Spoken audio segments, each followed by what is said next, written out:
I don't think there is any excuse saying that you can't start a venture capital firm with no money, because I was literally flat broke when I started Abstract. Did you file bankruptcy I or literally something? had filed bankruptcy at 24 years old when my previous startup company had failed. So I was literally out of Broke. bankruptcy starting a venture capital firm.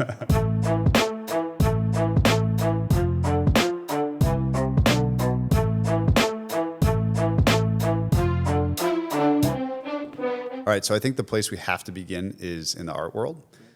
I think you have the most systematic, intense art collector story that I've heard. And I want to start here, not because it's like some esoteric side topic, but because I think there will be lots of inspiring points for what we'll talk about in investing as well.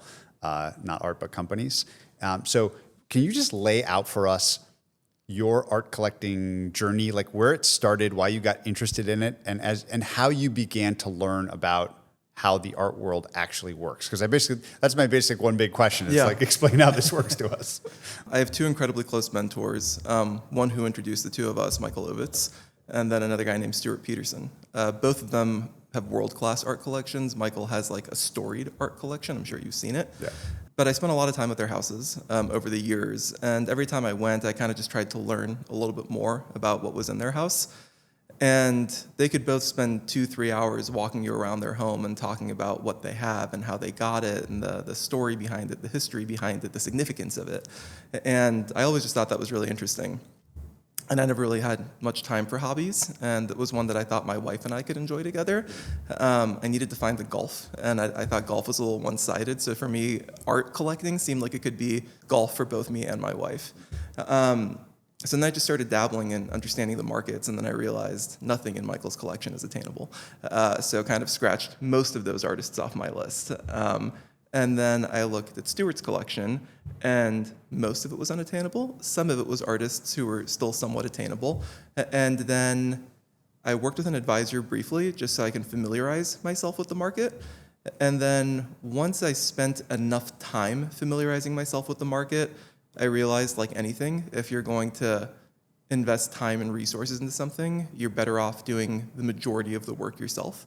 Obviously, it's good to have people like advisors who are experts, who are boots on the ground in the ecosystem advising you here and there, but I think you need to maintain the relationships with the galleries yourself. You need to maintain the relationships with the auction houses yourself, even having some direct artist relationships yourself. So I spent time and energy and resources dedicated to learning as much about it as I possibly could. So I wanted to collect primarily contemporary artists and primarily living artists, and I decided to collect 3 different buckets of artists, and I break them down by generation. So I have artists who are 2 generations before me, and these guys are in their mid to late 60s, early 70s.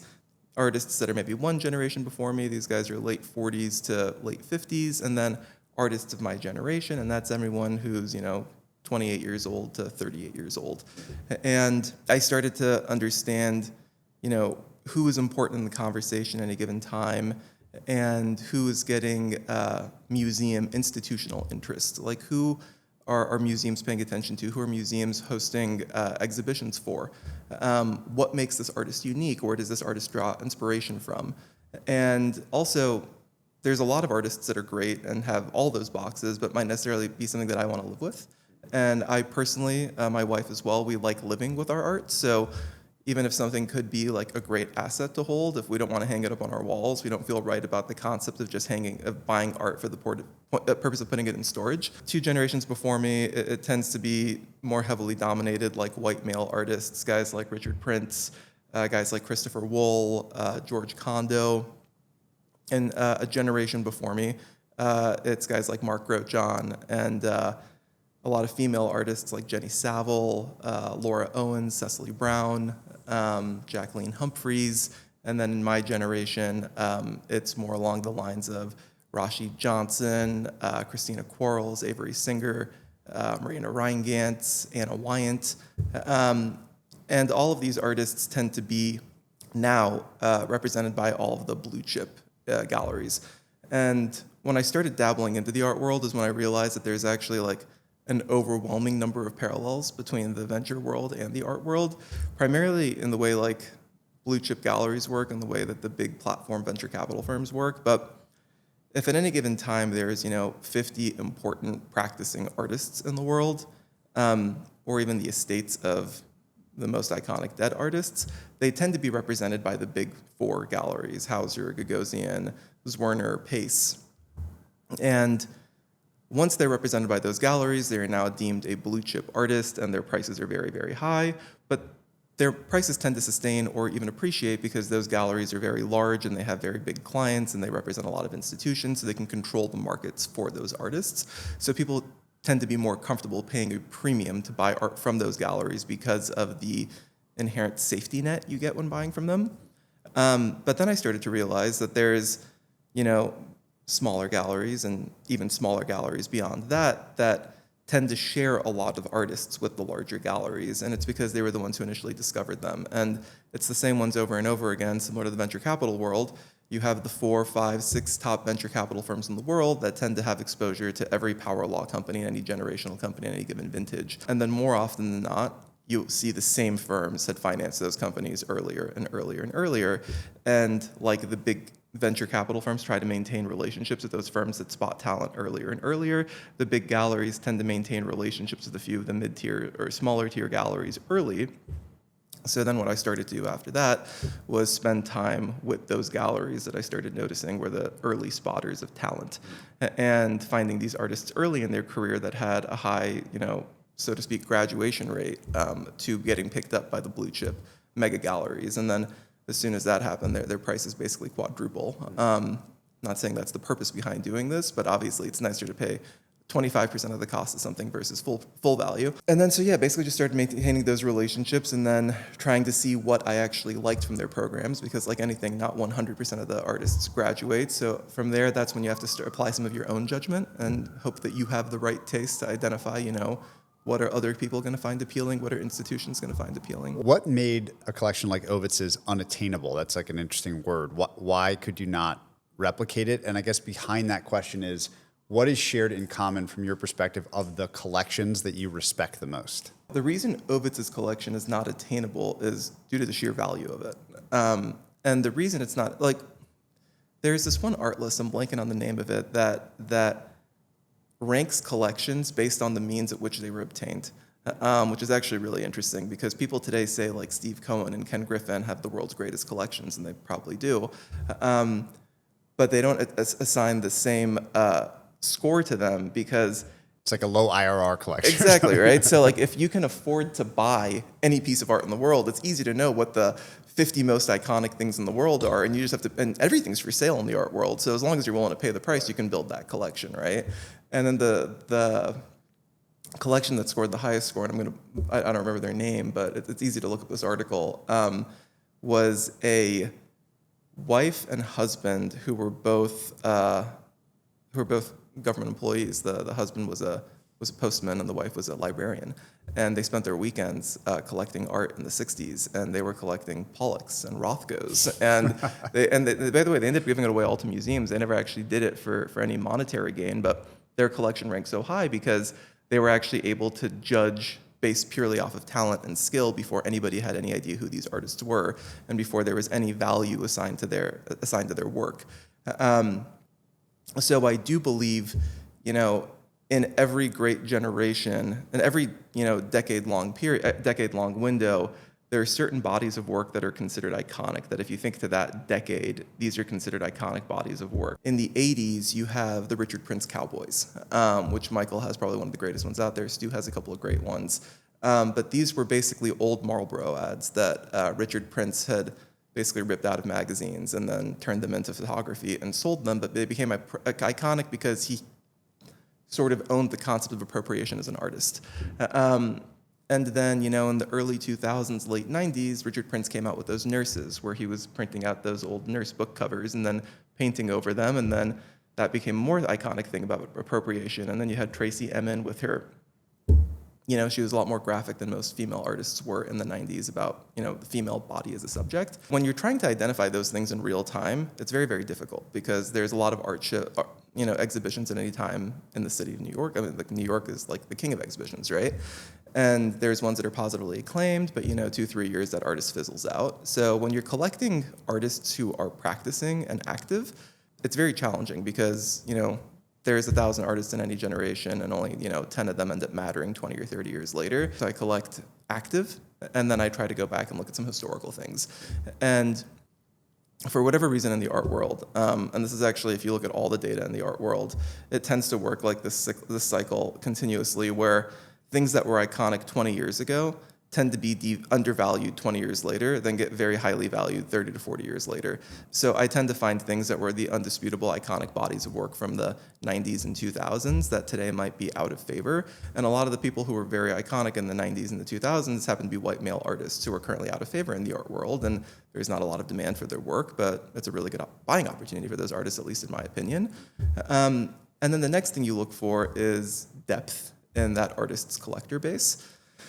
So there are certain artists who have huge followings. They put out, 50 paintings through their multiple galleries per year, and they're all sold. They have 50 paintings that show up at auction, and they all sell, and they clear large price tags because their art appeals to a large demographic of collectors. And George Condo and Rashid Johnson are probably the two artists that fit the most squarely in that bucket today.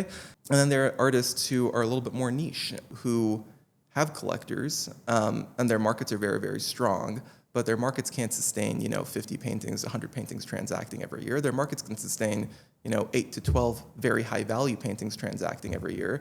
So then you always try to think about that in your calculus, because you're like, well, if the market depth is shallow and I'm a young collector and everybody else collecting this artist is 30 to 40 years older than me, in 20 to 30 years, am I going to be the only person who's collecting this artist? So there's a lot of things to try to think about there, but I think at the end of the day, you're really just trying to buy art that stands the test of time. Is there any interesting thing you've learned about the literal cost of Yes. things and what generates return from This there? has changed dramatically in recent years. Ovids always tells me that, he wishes I started my collecting 20 to 25 years ago versus starting collecting today. And I asked, what was different about 20 to 25 years ago? And he said 20 to 25 years ago, entry-level art was $10,000. And blue chip art, not blue chip Picassos and Rothkos, but like blue chip contemporary art was in the order of magnitudes of like low hundred thousands. 20, 25 years ago, you could walk into a gallery, and if there was a painting you liked, you could take it home, you could place it on hold, you could live it within your living room for 2 weeks and decide whether or not you wanted it, and you could make a gallery an offer to 20 to 25% less than what they were asking for it and have the painting. The number of collectors in recent years has dramatically increased. Here's another parallel to venture. The same way the number of investors have dramatically increased, and as a result, the entry valuations to art have dramatically increased as well, and the competition to acquire art has dramatically increased as well. There's 10, 20 artists exhibiting primary shows with a given gallery, and that artist will present 12 paintings in that show, and that'll be the only 12 paintings they make available to the public for the next 2 years. And 100 people want those paintings. And now you have to jump through hoops of, well, you're saying, well, I'll buy this painting and I'll also buy one painting, give it to a museum if you give this one to me. So the real costs of actually collecting are not what the prices of are the primary, because you can't just walk in and pay that much for the painting and get it. And one of my mentors tells me he's never bought a painting for less than $100,000 that he's made any money on. So I do think the barriers of entry are quite high to actually get the higher quality blue chip art. Obviously, like, there are totally still examples today where you can get lucky and get something before it's truly discovered and do well on it financially. I do think, like anything, when competition comes into the market services that demand. So there's way more artists represented by these galleries today than historically. I mean, historically, these galleries would represent 10, 15 artists. Now the bigger galleries are representing 75 to 80 artists. Smaller ones are representing 25 to 30 artists. They're putting shows on for them constantly. Every day in my inbox, I'm probably getting 30 previews for exhibitions for new shows opening by new artists. So similar to seed investing, like the volume of art you're being sent daily and the entry prices to access, entry-level art are just getting astronomically higher. So your bar needs to be incredibly high for the new living contemporary artists, but it honestly makes the value investing of looking to what is the art that's proven the test of time that might be an opportunity to get a great example of today. What might those opportunities be? I'd say probably the most interesting thing I've learned about the art world, which is something I didn't appreciate until I started actively collecting, is quality of a painting versus just like work by a given artist. And it's why you see certain Picassos sell for $5 million and one sell for $100 million. Like, I never truly understood the concept of masterpiece until I started actively collecting. But, in every exhibition put on by a new artist today, as I mentioned, there's 12 paintings. And of those 12 paintings, there's probably one that's incredible that everyone's going to be fighting over, and two that are really good that most people will be happy with. And then the rest of the show is kind of just like the artist made like 20 paintings, and then the gallery was like, we could sell 12 of them. And what you start to notice over time is the most dramatic appreciation in art happens in the highest quality examples of their work. It's somebody could look back and be like, that was one of the best paintings that artist made. And that's what's so special about Michael's collection is he has definitive masterpieces by some of the most iconic artists in history, right? So there are certain artists who have a lot of depth in their collection. You know, they might have 20 Picassos, or they might have 8 or 9 Twombly's. Michael, you know, I think he's got 3 Picassos, but I think he's got the 3 best Picassos ever. And he's got probably the best Mark Rothko I've ever seen. He's got the best Franz Klein I'd seen.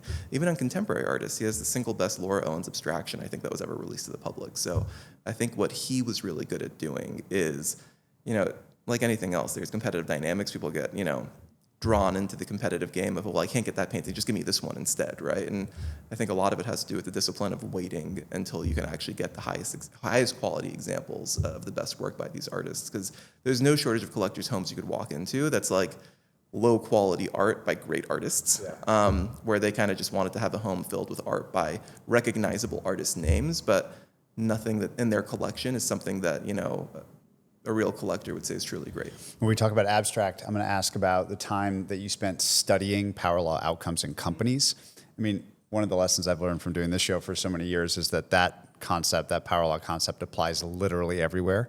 And it sounds like not only does it apply in art, but actually within a given artist's collection of work. Yeah. So the idea of masterpiece or high quality is really interesting to me. What can you say about those two concepts and what you've learned about them? It's so strange because there's no earnings against which to measure, you know, success. There's nothing really quantitative. It's in the eye of the collective beholder. Yeah. But what is, try to define, you know, what's shared in common amongst high quality or masterpiece works? I think in the art world, like, it's very definitive examples of what that artist is known for. Something that you could look at and basically say, this is exactly what the artist was trying to get across in his message, and it came through very clearly in this painting or this sculpture. Oftentimes you'll see a painting by an artist and you'll have to do a double take to actually, to realize which artist actually painted it, right? So there are certain paintings that you look at by an artist and it's so obvious that it was painted by that artist.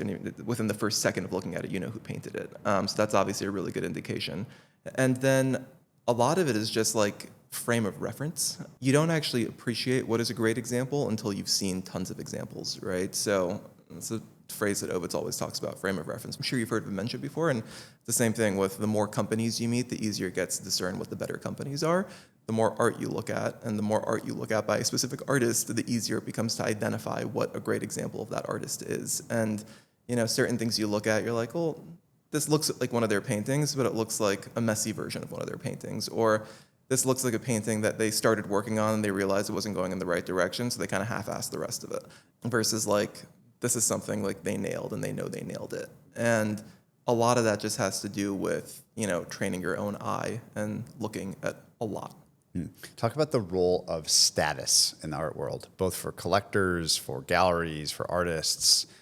So that's a real thing. I don't actually get involved in any of that because I don't have time for it. Like I don't think I've ever gone to actual exhibition opening. It's part of the upside and downside of being in San Francisco is there's no art in San Francisco. So I don't think I've ever bought anything that I saw in person before buying it. I've only ever bought things off previews. Yeah, because you have to find time to actually fly somewhere and go see something in person. And I don't have, my schedule unfortunately is not lend me to have that leisure to do that.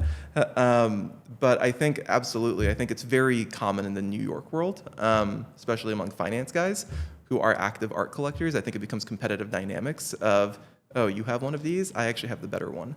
Oh, we're both fighting over the same painting. I'm the one who got it. And then I think that's where, you know, the galleries leverage those competitive dynamics to do what's ultimately best for the artist, right? So at the end of the day, artists actually don't want their art in people's homes. They want their art in museums. And they don't want their art to go in someone's living room where only 20 people will ever see it. They want it to be hung up in the MoMA where millions of people will see it over time. And that's why you see a lot of these guys on the boards of those museums, because those museums want to ultimately foster the relationships with the people that have the greatest collections. So those collections, at least a large portion of them, one day end up in their museum. And that's why museum affiliation is also a really great way to access great art, because galleries are more inclined to give great paintings to people who are on the boards of the MoMA and the Met and the Whitney and the Guggenheim, because they know that more likely than not, this painting, maybe not tomorrow, but eventually will end up in the collection of this museum. So that is definitely where status comes into play. That's why when you see the boards of these museums, they don't look like boards of any other industry in the world, because the boards unlock access to what these guys consider to be the greatest art. What is surprising about how the big four houses work that you've learned? I mean, the funny thing is that they they compete for the artists very similarly to the way VCs compete for deals, right? Like, it's very obvious who are the artists who are the most in commercial demand, who are the most in institutional demand, and who they could see building their careers over the next 10, 20 years.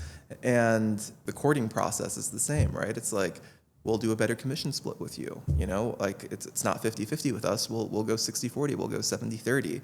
Do you want a signing bonus? Here's $1 million cash up front. Like, go with us. Don't go with them. It's very competitive dynamics amongst them to get the best artists. And then artists are always leaving one and going to the other. I still don't quite understand, because generally speaking in like the talent world, contracts are pretty ironclad. You can't just go from one person to the next. But I still don't quite understand how that works. I'm still curious to learn that aspect. But artists do frequently go from one gallery to another. What are the keys to being known or building a reputation as a great collector? There's like things that Ovitz has taught me over the years, right? Like in the early parts of my collecting, you know, there was a painting that I wanted and they didn't offer me that one. They offered me the consolation prize instead. And I was talking to Ovitz or Stu. I'm like, what do you think? Should I take it? And they said, no, because if you do, That's the patsy. Exactly, right? Like, they're going to know that they can, you know, just keep giving you consolation prizes, right? Like, ultimately, they want you as a collector. So if they realize you're only going to buy what you want to buy, they'll ultimately give you what you want if you play along and play ball. But if you're the guy they can give second tier and third tier work to, you will always be the guy they give second and third tier work to. So there's that aspect of it. And a lot of it is just staying top of mind. What's worked best with me is, and it works best for me in venture also, right? Like, I see early stage seed companies at a high level of frequency because I stay top of mind for my founders who have friends that might be starting companies. I stay top of mind for angel investors that are actively grooming the next generation of founders and are looking for people to introduce them to lead their seed round. But in the art world, it's the same thing. It's, you know, sending your dealer a gift when their baby's born, sending them Christmas gifts, checking in from them from time to time. And the reason I mentioned staying top of mind is the most competitive time to get a painting is during an artist's primary exhibition or during a fair like Basel, because they send that preview out to their entire collector base. 5,000 people are going to see that painting, and you're definitely not the only person who wants that individual painting, and your odds of getting that are just close to nothing unless you're willing to jump through a million hoops to get there. But every single artist, I mean, they're working, they need to make money, so more often than not, you know, in between exhibitions and in between fairs, they might make one painting and give it to the gallery and say, please sell this for me. And that's where I found most of my work. It's the artist just made this one painting available. We're offering it to you and 3 other people. Please let us know what you think. And your odds are much higher when it's just shared with you and 2 or 3 other people. If you think about the artists, the galleries, both kinds of galleries, the collector who buys and then maybe sells in the future, other players, auction houses, et cetera, who makes the most money? I would say the galleries. I think the big galleries do quite well, because not only the big galleries that have great clients and are able to control their markets tend to not only manage all the primary sales, but they tend to also manage the majority of the secondary sales. So, and this is how they control the market, right? If you're buying great work from Hauser or Gagosian or Zwirner or Pace, and you want to sell a painting, they don't want that painting to go to auction. They want that painting to go back to them because they probably have 20 other people that might be interested in that painting. And not only did they get their 50% commission when they sold the painting to you in the first place, now they're going to get, you know, somewhere between 15 and 25% for selling it for you again. On a multiple round trips of a painting, they probably made more money on the painting than the initial cost of the painting.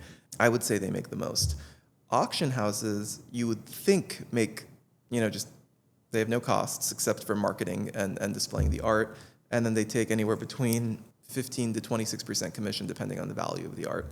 And then I started realizing that's actually not the case, right? Because they have competitive dynamics also. When, what was the most famous? Paul Allen, when he passed away a few years ago, his entire collection became available for sale.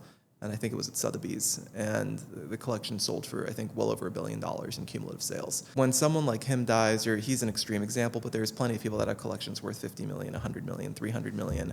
And it's usually the estates of those people that auctions want. And it's part of the reason that the estates actually have to go to the auctions, because obviously you have a finite amount of time before you have to pay the taxes, and the quickest way to sell everything is to send it to auction.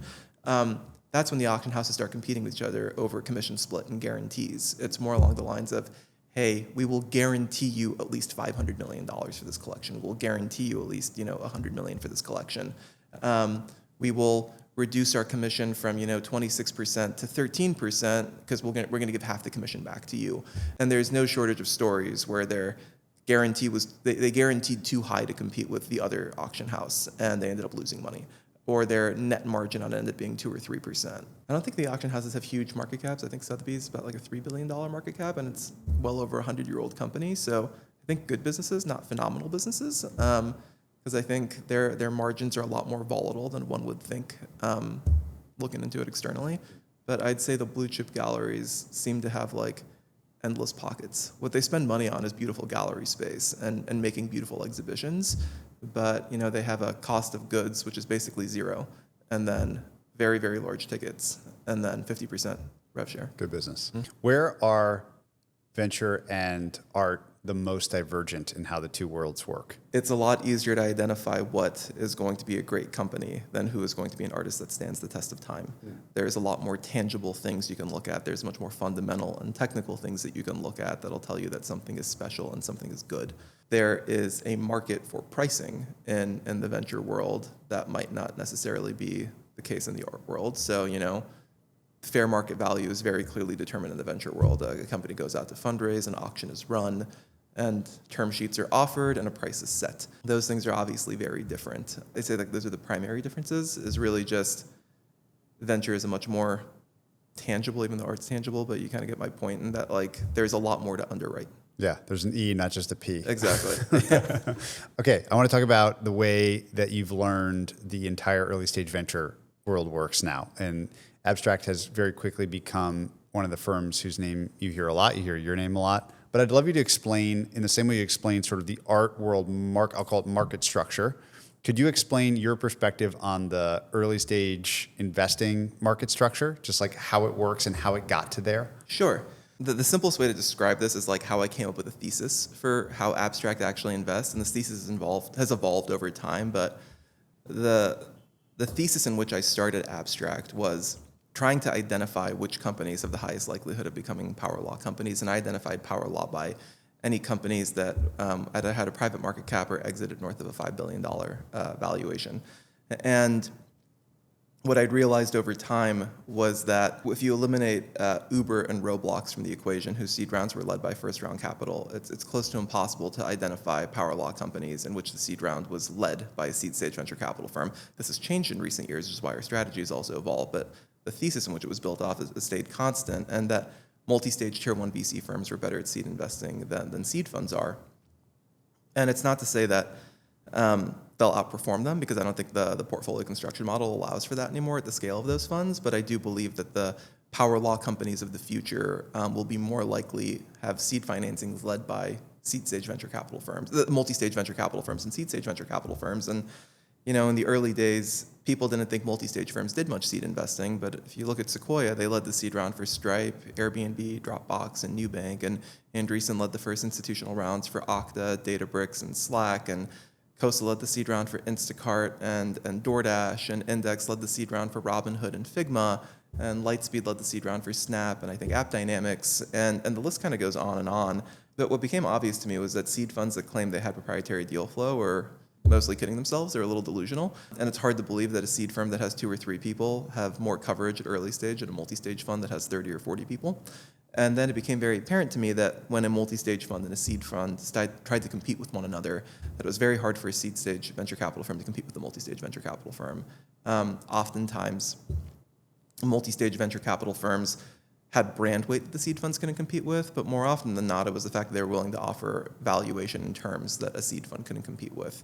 And I decided to build a seed stage venture capital business, initially aligning my interests with multi-stage funds as opposed to aligning my interests with seed funds. The reason I was actually thinking that people were wrong when saying multi-stage funds were jacking up the prices of all these deals is, we pulled the data on this, and if you look between it was either, I think 2008 and 2011, there were about 1,000 seed deals funded in that time frame, or at least publicly announced seed deals in that time frame. So there's some survivorship bias there.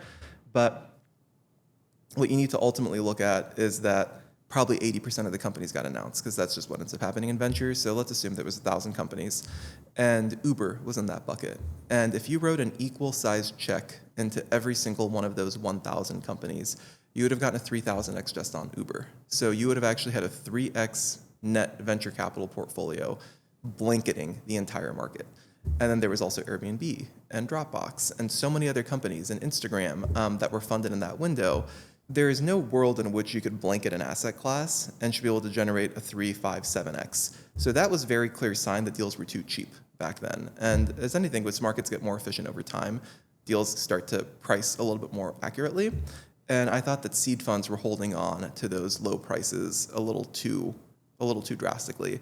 And multi-stage funds had a bit more of the right idea. If you start to think that a 3,000x multiple on a seed deal like Uber gave you a 3x across a blanketed coverage between 2008 and 2011, then you could argue seed deals need to be 3x more expensive as a floor. But if you mix in all the other companies, you could probably assume that seed deals should be 5x more expensive as a floor. And by the way, even if that's the case, that means that an average entry valuation of 25 million, if you blanket the entire market, you should be able to break even on your money, which should never be the case because, as you know, like investing is challenging. So now we're in a market where you actually need to be better at picking than you were historically. In terms of what we started to do, in the early days, what I did was I looked at the last few hundred companies that were backed by the multi-stage tier 1 venture capital firms, and I started to identify patterns that existed in the founders they were backing. And venture is a pattern matching business, for better or for worse. But what I started to notice was that they liked founders that went to one of these schools, got one of these degrees, worked at one of these companies in one of these roles and one of these periods of time in that company's inflection. So I started just tracking individuals that fit the bill on LinkedIn. And it's probably, I don't know, 6,000 or 7,000 people that qualified. And anytime one of them changed their job title to founder, I got a push notification. And I started reaching out to them. And that's what year is this? Just to ground us? 2016, okay. 2016. And that's kind of when I realized that an unfunded seed stage founder might be like the easiest person in the world to get a meeting with. And because I was a nobody at this point in Silicon Valley, and the fact that anybody would take a meeting with me was nice. And as their financing rounds came together, I would ask for any allocation they would give me, anything from a $25,000 check that I'd raise an angel, upwards to a $500,000 check that I'd raise as an SPV, and I'd use AngelList for that. I'm probably like the #1 AngelList success story. AngelList really catapulted my career, and I think it's actually an amazing business that more people should pay attention to and leverage the same way I leveraged. But I think over my first 47 seed deals I funded in a 10-month window between August of 2016 and June of 2017. And you did 47 in that first year? 47 in that first 10 months. 47 deals in that first 10 months. And there I got an angel check into Rippling. I got a first dollar check into Solana at 4 cents a token. I got a seed check into Clay. I got a seed check into Cherry, a seed check into Newfront, a bunch of crypto companies. I got into the management company round of a hedge fund called Polychain Capital. Oh, sure. Olaf. For a brief period of time was the largest cryptocurrency hedge fund in the world, and even and privates as well. And then I got to seed a bunch of the companies that spun out in the early crypto ecosystem. So Avalanche, DYDX, I think our SPVs have returned close to $100 million on AngelList at this point. But within the first 47 companies that I'd funded, 2 of them, Ripple and Solana, have coin market caps of north of $100 billion today.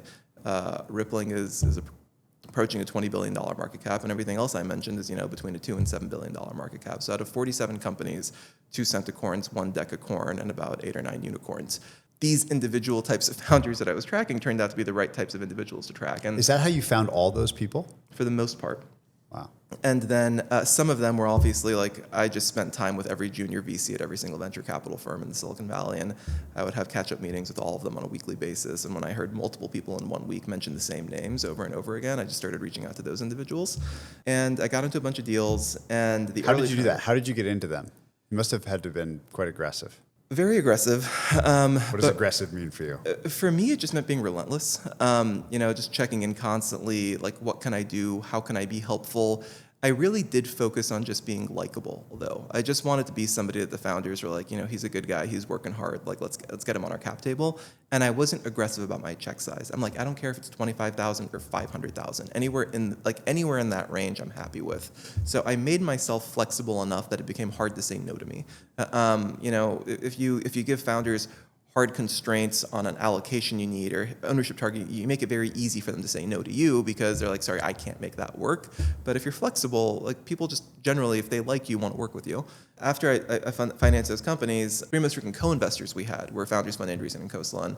I didn't have a relationship with any of those venture capital firms. So individuals I was tracking turned out to be the right individuals, and the firms that I wanted to co-invest alongside ended up being the firms I ended up co-investing alongside by just the nature of finding these individual founders to back. And that's kind of when my journey sort of picked up was Cyan Bannister, who was a partner at Founders Fund at the time, but had spent a lot of time at AngelList. She had noticed me, and her and I spent some time together, and she introduced me to her close friend, Kevin Hartz. And Kevin Hartz at the time was a partner at Founders Fund. And Kevin Hartz is a legend in Silicon Valley. I'm not sure if you know him, but I don't know him, but I know his story. He founded Zoom, XOOM Zoom, in the I think early 2000s. And Eventbrite too, right? And Eventbrite as well. And he took Zoom public and then ultimately sold that to PayPal for over $1 billion. But he's also been a phenomenal investor. He was in the $3 million post-money valuation round of Airbnb. He was the first dollar into Pinterest. He was early in Uber. He was early in PayPal. And all roads from my network ultimately actually lead back to Kevin Hartz.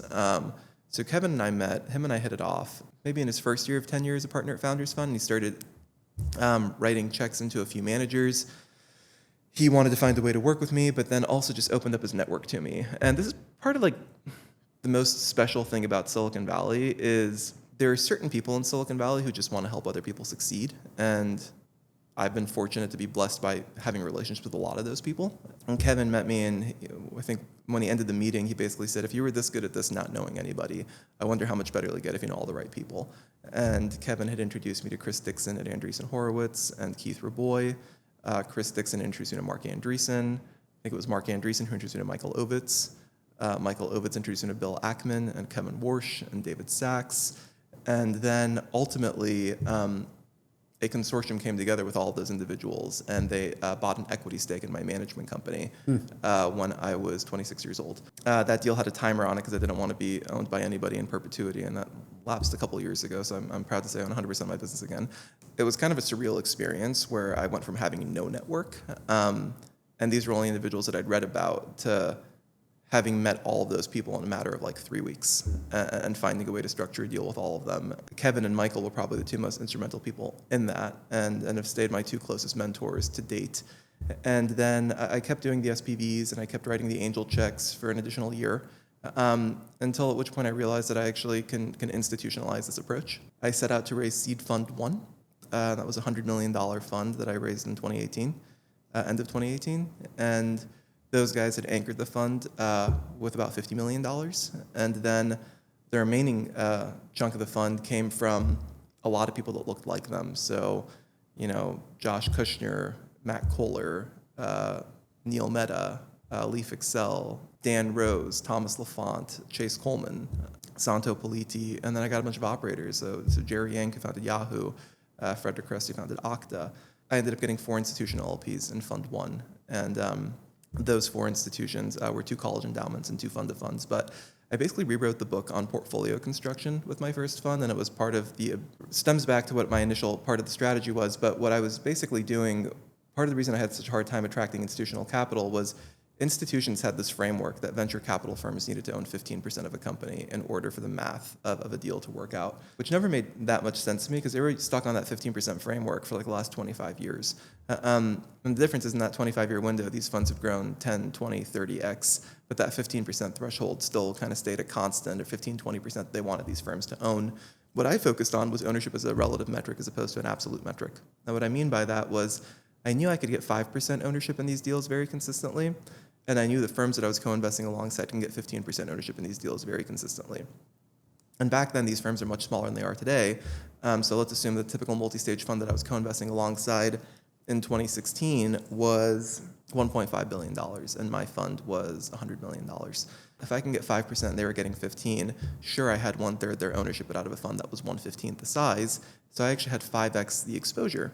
And this is actually frustrating to explain to people because people ask me if I had an index approach. I'm like, it's the opposite of that. I'm the most concentrated exposure you can get to these companies. There's only 4 institutions that truly grasp that. And by the time we fully deployed Fund 1, it became pretty obvious that in 94% of the companies we'd invested in, there was not a venture fund you could have invested in anywhere in the world that would have gotten you more look-through ownership in that company than you would have gotten through abstract. And then our next fund was highly institutional. Now we're very institutional today, and everything oversubscribed quickly in time. How many companies were in that first fund? Probably about 55. Okay. And what we did early on in that fund was it's a purely co-investment model. I met founders, and I now knew all the top guys at all the multi-stage venture capital firms. So the companies that I thought were the best, I would introduce to the relevant partner at one of the top funds, and I'd say, I think these guys are impressive. I like what they're working on. You know more about this category than I do. Why don't you take a meeting with them? And if you like it, let's find a way to work on it together. You take your 15, I'll take my 5. And I did about 20 times perfectly. And what I mean by perfectly is 20 for 20. They got their 15. I got my 5. I got a tier 1 co-lead. My LPs were happy. The strategy was working. And then I started to get like a little annoyed in terms of I felt like I was doing most of the legwork and getting kind of like this 5% tax. Yeah. Exactly. I wanted to find a way to start getting more ownership in these deals while still being collaborative. Because I still had no name at this point in Silicon Valley, and arguable whether I have much of a name today, but back then definitely nothing. And what I wanted to figure out is the founders that I wanted to work with wanted those firms on the cap table. So there was no world in which I was saying, it's me or Andreessen, who are you going to go with? Because I was going to lose that 10 times out of 10. But what I started understanding was that I could lead these financings and breed the multi-stage firms in as a co-lead. And when I led, I still left enough room for a co-lead, but I really started to stress test how far can I push a multi-stage firm down on ownership before they ultimately walk on a deal but are still happy about it. And the number I settled on was about 10%. Pretty much every multi-stage tier 1 VC firm will do a seed deal at 10% if they have to. If you push them down to 6 or 7, it's just not worth it. They'd rather wait for the Series A. So then we started leading financings more consistently. And we ended up leading 14 companies in that first fund. And the first 4 deals I ever led, 2 had raised follow-on from Benchmark, 1 had raised follow-on from Sequoia, 1 had raised follow-on from Andreessen. So I had a very positive feedback loop that the deals that I was leading at seed were not adverse selection, and that gave me more confidence to continue leading. And then the more time I spent just focused on seed, I just got a lot more confident in my ability to pick seeds versus relying on other people as proxy. And now we have a ton of data that actually shows quite clearly that the deals that we have led as a venture capital firm have actually dramatically outperformed the deals in which we're not the lead investor, but we'd co-invested in. So nowadays we probably lead like 80 or 90% of the companies in our portfolio. And I'd say we pulled the stat just recently, but we pulled the data on every seed firm out there, and we are the firm that has the highest likelihood of getting a follow-on Series A by a Tier 1 VC firm. So the highest graduation rate of any seed fund from seed to Series A to a Tier 1 fund is us, by a pretty wide margin. And that was sort of what we started to focus on was, by the time we closed the first fund, it became pretty apparent that I accidentally built probably the most well-networked LP base in Silicon Valley. And I wanted to find a way to leverage that for the benefit of our founders, because that's ultimately who our primary customer is. Over time, we really started focusing on being the number 1 venture capital firm to get a founder from seed to Series A. I'm curious how you got the capital in the AngelList days to first do those deals, the 25K to 500K deals. And I'm also curious about the structure of the agreement to sell a stake of your management company that had the sunset provision in it. And I'm asking about both of these because there's always this cold start problem with people that want to do what you've done or want to run their own investing firm or get going. Yeah. And you solved that with these 2 ways. Yeah. And so I'm curious to hear more about the details of each. So I always, I don't think there is any excuse saying that you can't start a venture capital firm with no money, because I was literally flat broke when I started Abstract. Did you file bankruptcy? I literally had filed bankruptcy at 24 years old when my previous startup company had failed. So I was literally out of bankruptcy starting a venture capital firm, which it's funny because at the time it was this humiliating experience. I put everything I had into this one company, turned out to be the wrong category to build a company in. I pulled the plug. Thankfully, I got a job after that, so I was able to get back on my feet somewhat quickly. But no, I didn't have the parents that I could rely on for seed cash to start being a venture capitalist. I didn't have I didn't go to an Ivy League school where all of my friends' parents were the guys who ran every single one of these venture capital firms. So I truly believe that there is no excuse to saying that, because I think there's enough tools, at least in venture, I can't speak to other asset classes, really democratized access to capital. And if you prove that you deserve capital, there's people in Silicon Valley who will give that to you. And AngelList is the perfect platform for that, right? Like, AngelList has capital on their platform, dedicated capital, and it's just, if you find a deal, we'll put the money into it. And I started finding deals and I started bringing it to the platform, and the money showed up. I was like, this is real. Like I could bring a deal to the platform. I could write a summary on the company. I could write about the deal dynamics. And then, within 24 hours, they're like, we raised $300,000 this deal. We raised 400. I remember the first deal I put on AngelList. It's kind of crazy when you think It's about crazy. I was stunned the first time this happened. The first deal I ever put on AngelList, I wrote the write-up, I put the syndicate up, and then sent it to AngelList. And then I refreshed it 4 hours later, and there was $470,000 subscribed to the deal. And I was like, holy shit. Like, what was that? It was Ripple. And it's like, this is incredible. Like, I can't believe this actually works. So the money came from AngelList platform. You didn't know. I didn't source the money. $1 of the capital on that platform. Crazy. AngelList sourced every penny of capital that came into those deals. And once I realized it was real, I went ham. I was looking for deals. I was just hunting for deals all day long.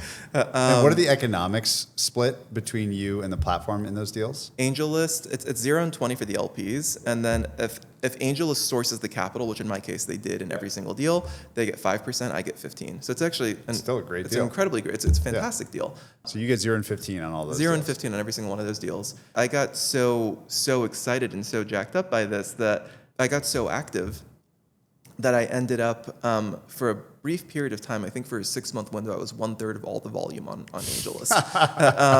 And it was fantastic. But the cool thing about it was when I had stopped doing deals on AngelList and decided to raise my fund, a bunch of the syndicate investors who were actively supporting my LP, like, what happened? Your deals aren't on the platform. Like, I'm starting a fund. And those guys all became LPs as well. So it even helped, establish the platform for me to raise a fund with. But then also, not every single founder in the world wanted SPVs because there's a public nature to that, and I still wanted to. I didn't want to be limited by the ability to invest in companies. So at one point, Lightspeed invited me to be a scout for them, and I put half my scout fund into the seed round of Rippling, so that worked out well. I was working a job at Core Innovation Capital at the time, and I had some money there and did some angel checks in tandem to everything.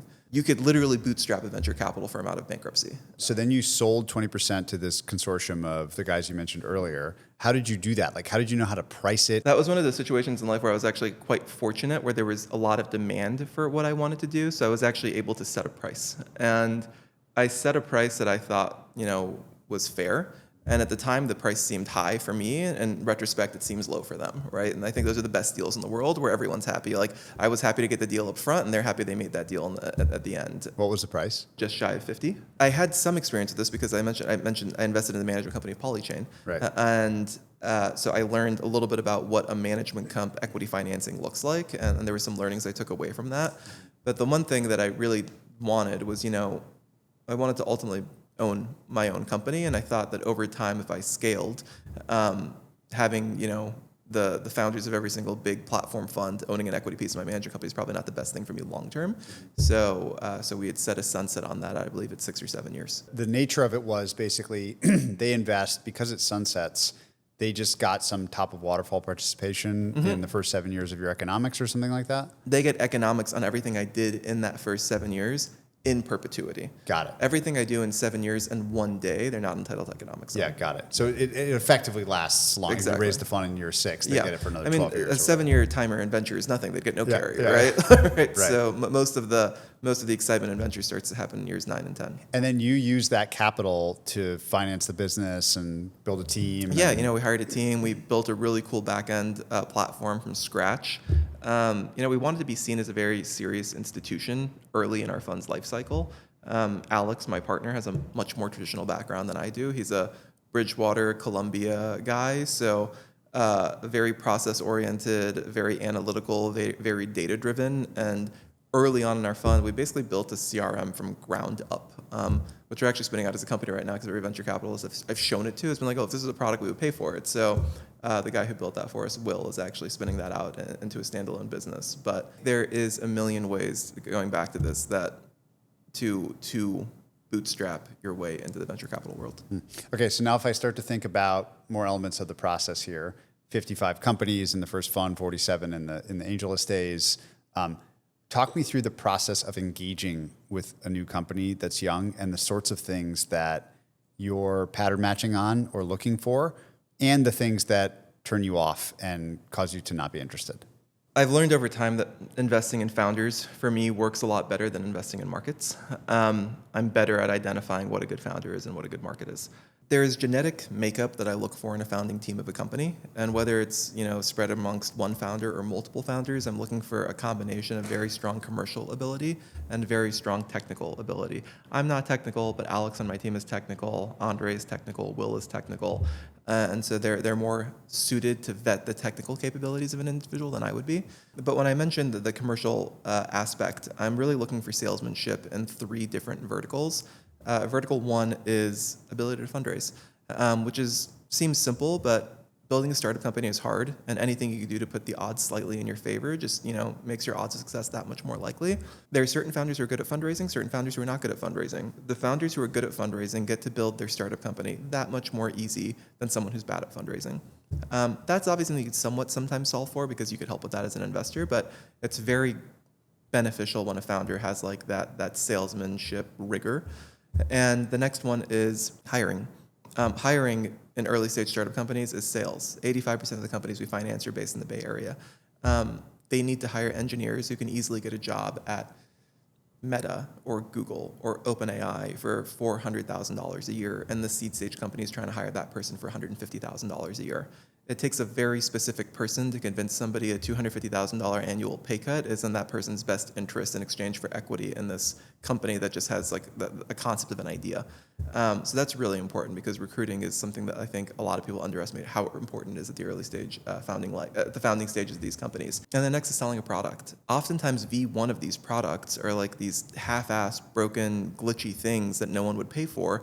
But these founders are able to go out and find individuals who will at least be a design partner or a pilot customer and give them a shot to build something. Because oftentimes it's not even in their best interest. It's a time suck. People say, come back to me when there's actually a working product. And convincing somebody that it's actually worth spending time with them to perfect the product is also a specific type of individual. On the technical side, we're looking for someone with extremely strong technical capability that other engineers would actually work for.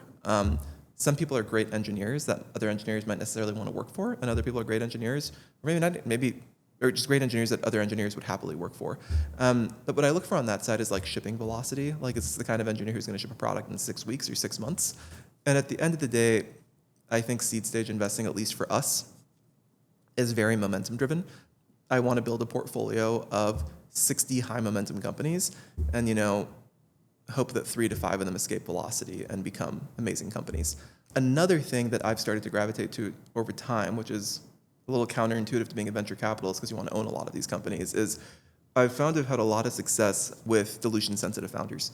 And what I mean by dilution sensitive is you kind of meet like 2 buckets of founders at the seed stage, and you ask them what kind of a round they want to raise, and they're like, typical, 5 million, 25 post round, down to sell 20 to 25% of my company, pretty standard.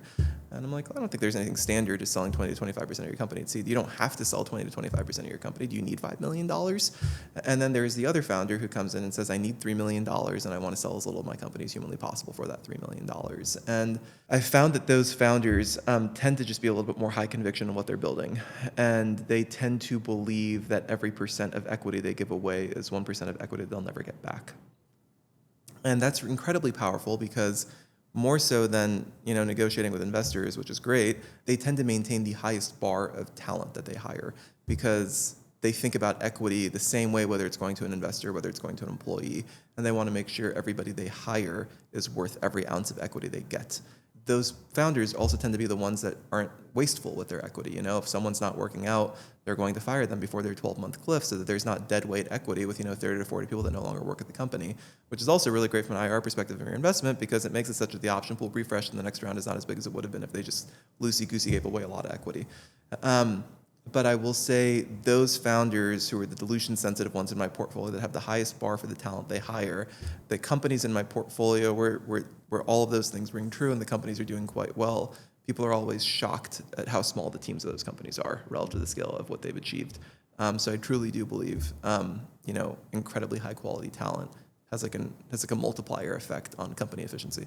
How fast do you work your way through one of these? Like how much time measured in hours or time or whatever do you spend with the founding team before making an investment typically? It varies, but it's typically somewhere between 3 to 4, sometimes 5 meetings, and then doing a lot of back channel work in between those meetings. Sometimes you have the time to do that, other times you don't. Having said that, the way our firm is set up, we have standing meetings multiple times a day. So our whole firm is designed around speed. And we've built our model around being able to do what might take another venture capital firm 2 to 3 weeks, we can do in 2 to 3 days. Okay, so talk through that. I want to hear like the cadence of a week at Abstract. Like if I just walked through the office halls for a week, what I would see. Tons of pitch meetings. That is what I think our time is best spent doing. Pitch meetings and then helping our existing portfolio Founders companies. pitching you. Founders pitching us. Yep. I always tell people it's not a flex to get a meeting with me because I pretty much don't say no to meetings. But I probably take anywhere between 18 to 30 pitches per week. Wow. And it goes back to the Michael phrase of frame of reference. Yeah. The more companies you meet, the easier it is to spot the people that truly stand out. Obviously, you miss things over time, but I think it's hard to know what great looks like without seeing a lot of things. And I also find that the VCs who I believe are the most successful VCs and have had the most storied careers tend to be the people that take every single introduction I send them. And then the VCs who are still building their careers and I send them deals are like, oh, I'm a little swamped for bandwidth right now. I'm like, all right, that guy's not going to make it. It's pretty obvious who really wants to meet Roelof at Sequoia. I think you heard this line from Doug Leone. I think when I first met Roelof, he told me in order to be successful in venture capital, you have to have Dumbo ears, which means you have to hear everything or see everything. And I saw Neil's podcast here yesterday where he was talking about how they don't care about coverage. I think that could be true at growth stage. I think at seed stage coverage is absolutely key because there is no market map of everything that exists. Most of these companies don't even have websites yet. There's nothing to exist. So you really just need to have your tentacles everywhere to get as many companies as possible surfaced up to you. And there is so little that exists about these companies that there is very little work you can do to qualify or disqualify in advance. So you really just need to spend time with them. What are the standing meetings that you have with your team, the internal ones? Oh, it's literally, we have a 30-minute meeting at least once a day to just catch up on every company people have met with that day because we meet with so many companies. Yeah. That it's very easy to forget what was interesting. So like on a daily basis, we're kind of just syncing up. Has anybody met anything that other people on the team should meet? In the meetings themselves, do you have favorite questions that you find yourself returning to again and again to ask founders? The number one thing that I look to from founders is like sign of like, prove to me that you're exceptional. And what I mean by that is like, if you look at the most successful, impressive founders out there, like they tend to have been impressive, maybe not successful, but impressive people prior to starting that company. They had a history of doing special and impressive things. And there was this famous question on Quora once upon a time that somebody asked and said, is it true that nobody's ever started a successful company after 35 years old? Because in Silicon Valley, everyone's like, oh no, all the Power of companies are founded by younger individuals, which has some truth and also doesn't. And the people who answered that question were like, Reid Hoffman, he's like, I founded LinkedIn when I was over 35. And Mark Benioff, he's like, I founded Salesforce when I was over 35. And Reed Hastings, he's like, I founded Netflix when I was over 35. And every single one of those people were very successful by the time they'd started those companies. So it's hard for me to believe if I meet somebody that if I can't get a sense that this person is special or has been special or has done impressive things in their life, that the first impressive thing they're ever going to do is this company that they're asking me to invest in. So do you literally ask them, like, tell me the most impressive things you've done? I ask about what are entrepreneurial things you've done. What are, like, tell me your story, right? Like, if there's something impressive in their story, they will make sure it stands out, right? And, sometimes the special thing is, they got into the school of their dreams. So did everybody else that went to that school, right? So like something that's truly different that I'm looking for. And then, resilience is key. That's a little harder to discern, especially with the age of founders that I back. Not everybody's had a situation where they've had to deal with hardship to determine that, to develop that resilience. But, some of the founders in our portfolio that have done pivot after pivot after pivot have survived for years and then ultimately started a company that had nothing to do with their first company, ended up being very, very successful. Now, I'm not saying that every founder should stick with every single company over a certain period of time. Like, there's founders who should absolutely stop working on a company and either return cash or find a soft landing or something and move on. But there are other founders who will just do these non-local pivots. I think the local pivot is what kills companies. And an example of this, we invested in a company called Paparazzi. Do you remember that one? Sure. Yeah, so we had seeded them when it was TTYL. and then TTYL pivoted 5 or 6 times until it turned into Paparazzi, and then Paparazzi launched. I think it was the first consumer social application ever to debut at #1 on the App Store. And by the end of that day, they had 3 term sheets from 3 tier 1 VC firms, and they signed a term sheet with Benchmark. And then within 6 weeks, it became very obvious that there was no retention. The growth was there, but the retention wasn't there, and he just returned cash. He had all this money from Benchmark. Nobody was telling him to shut the company down, but he was like, I've only been thinking about consumer social for the last 3 years, and if I pivot again, it's going to be another consumer social idea because it's all my brain is wired to do right now. So I need to shut this company down. I need to return cash, and I need to just go back to the drawing board. And if and when I come up with another company, I'm going to come back to you with a seed round, so I don't have this, Series A valuation hanging over my head. And then there's other founders who have, just churned their entire team, maybe even half their founders, but they maintained the balance sheet and they went to like skeleton crew mode until they figured out things that had nothing to do with their first version of their business. Clay is a really good example of that. Yeah. I think we wrote a small check into the seed round of Clay, I think like 8 years ago. And then I think they hard pivoted 2 years ago into what Clay ultimately is. Vappy is a company in our portfolio that was originally called Superpowered. They're doing very, very well. They've scaled from 0 to double-digit millions of ARR within 14 months of launch, but that was 4 years after I seeded them and 7 pivots later. Crea is another example of multiple pivots until like they finally caught fire with the latest version of their product. Crea was originally called Geniverse. So do you care at the beginning? You told me a line about art one time, something like all good art is ugly or something like that. Do you care much about the idea? Or are you really, really, really just focused on the attributes of the founder? The idea needs to be thematically interesting to me and not an overly saturated market that shows some sign of novel thinking. And what I mean by that is like, there's this weird phenomenon in Silicon Valley that every time a tier 1 fund or maybe 2 tier 1 funds finance a company in a category, in the next 3 months, I'll get pitched 15 companies doing the exact same thing. And it's very hard to discern whether that person truly wants to build a company in that category or whether that person just wants to be a venture-backed founder and they know that there is capital available for this category right now.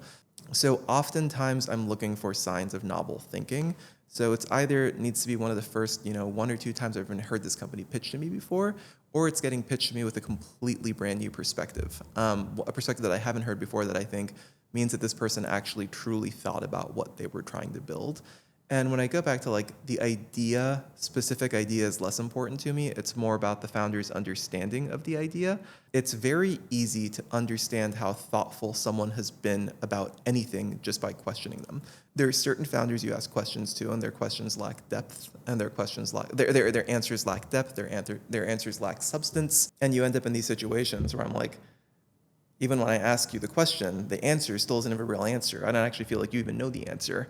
And then there's the other founder who you'll ask a question and they can give you a 15-minute long answer to every question you ask. And it's like, no, this person is clearly, like, he's either been asked this question 5 times before, or he's asked himself this question 10 times already and thought about every angle to it.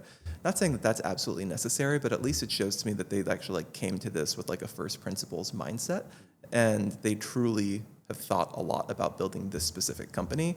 I do also not like, at the end of the day, I do try to look, 18 months in the future. If this company does well, how many investors do I personally know that'll be interested in leading a follow-on round of financing for this company?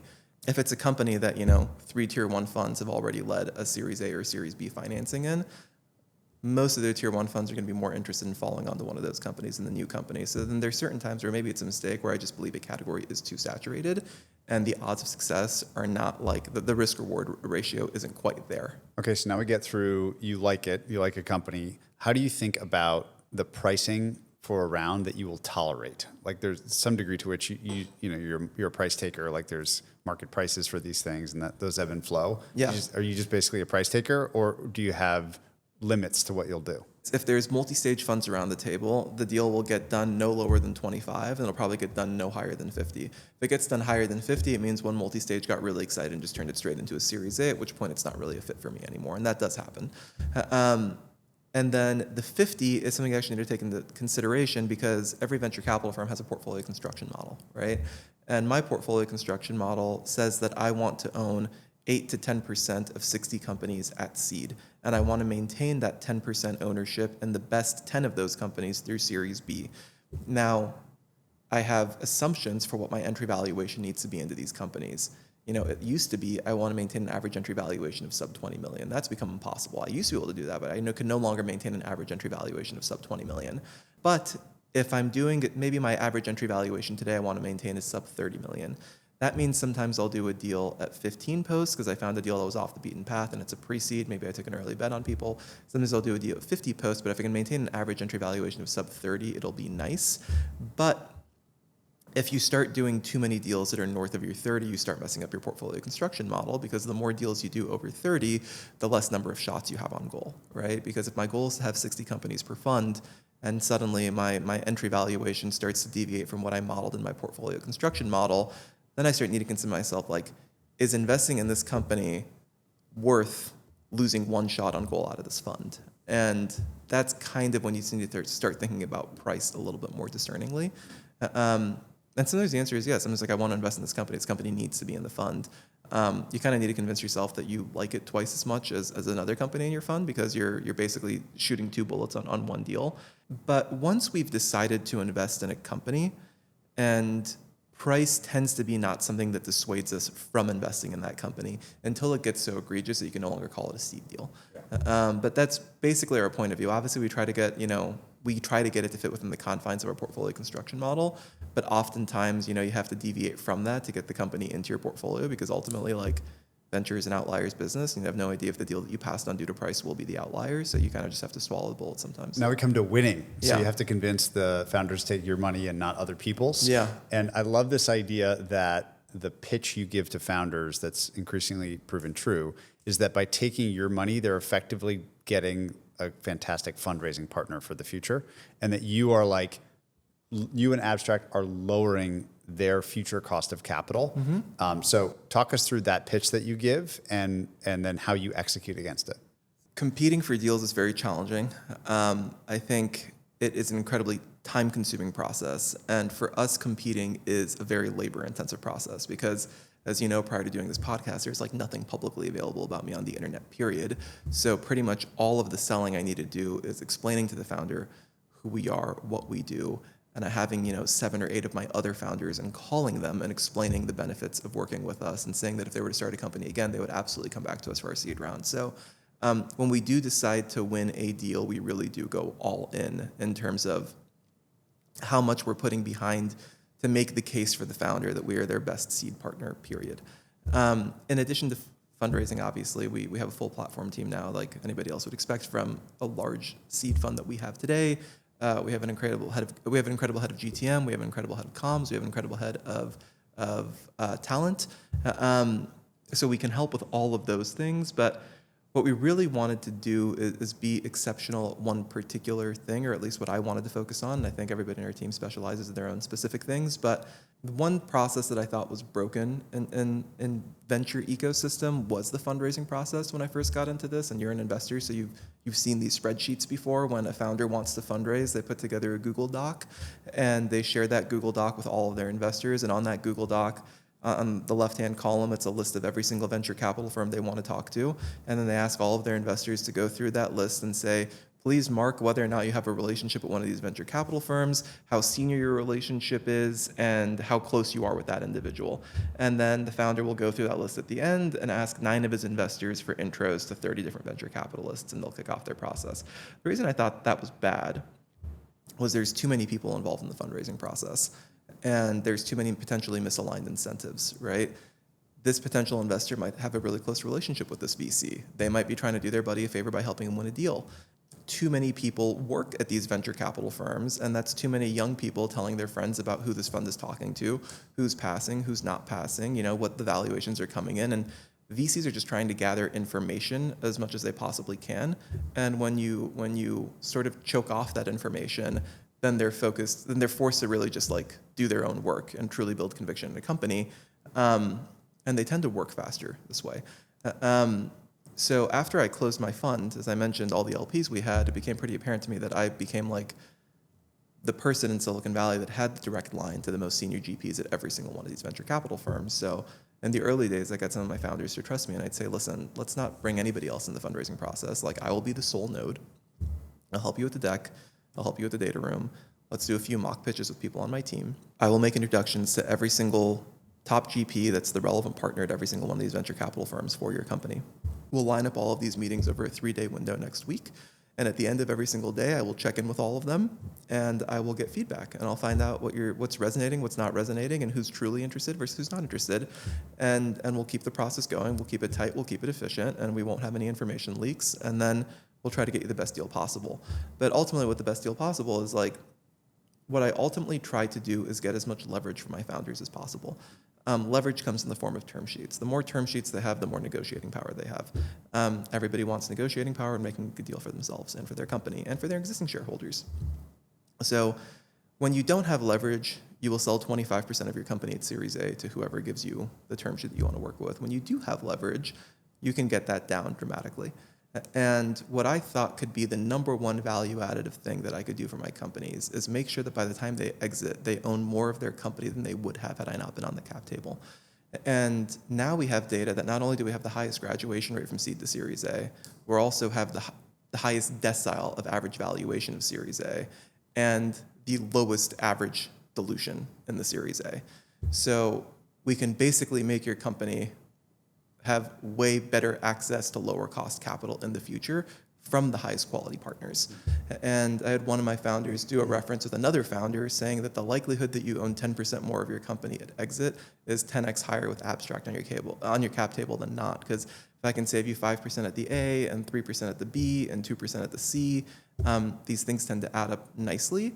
And if you end up exiting your company for $2 billion and you can end up with an extra $200 million in your pocket, I can't personally think of a single value add that a venture capitalist brings to the table that translates to more than an extra $200 million in your pocket. Having done so many of these, where you're helping a founder, let's focus on Series A to start, because that's what follows what you do. What have you learned about running these processes well? And I'm interested in like very nitty gritty detail of like what time of night to call the VC or something to get the feedback, or how to solicit true feedback that's not like whitewashed or something. I think I've been doing it for long enough that I have very trusted parties. They'll just tell you. At every venture capital firm, they'll just tell me. But how did that start? In the early days, it was really just a lot of like, who is this kid? Why is he running these processes? Why are these people trusting him to run this fundraise? Like, why is he kind of the gatekeeper for this round? Over time, it just kind of became accepted that I was that person. And I think the definitive thing that made it proven that I'm the accepted party to do that, whether it's at the A or the B or the C, is I think we've proven to do such a service for founders when we're running these processes for them, that even in deals where our co-lead is a multi-stage tier 1 big name platform fund, when that next round is coming, they will tell the founder, we're more than happy to let Ramtin/Abstract run this process because they'll do a better job at it than anybody else will. So I think once we got the validation from our co-investors that they think we would do a better job running this than they would, then I think it just kind of became like accepted that for our portfolio companies, this is the way it's going to be.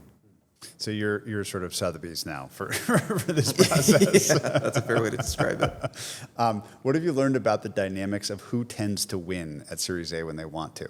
There's different types of ways rounds come together, right? There is the typical process where the founder puts together a deck in a data room and lines up meetings with every single venture capital firm, and they go out and they pitch.